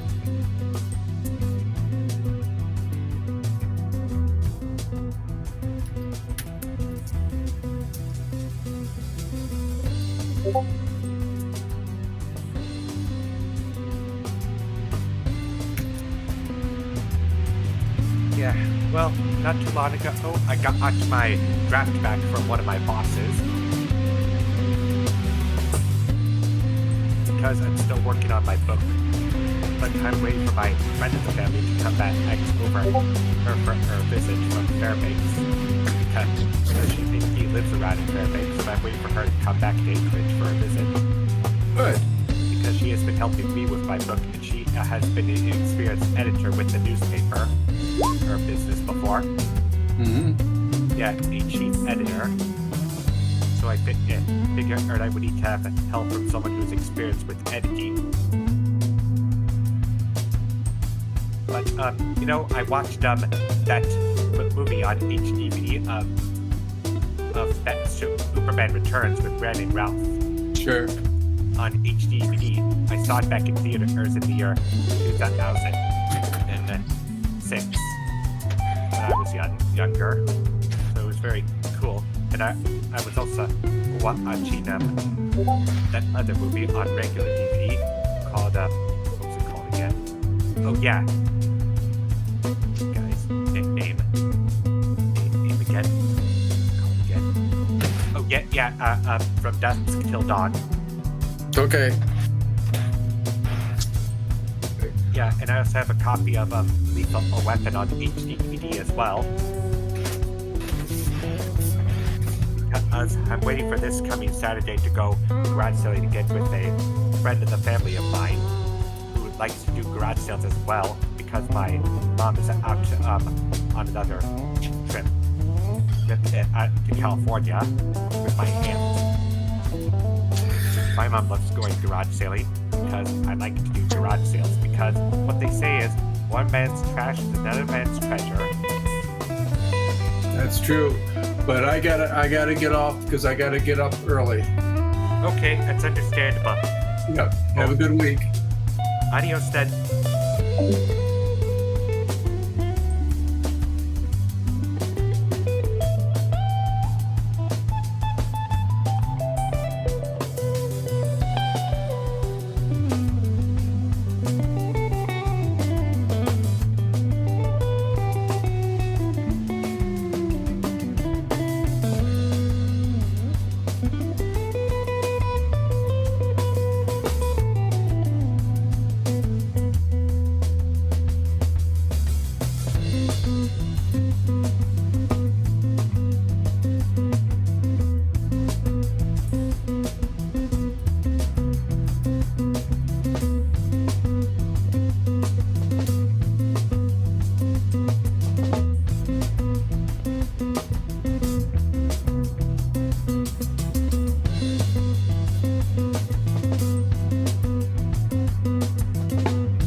Bye.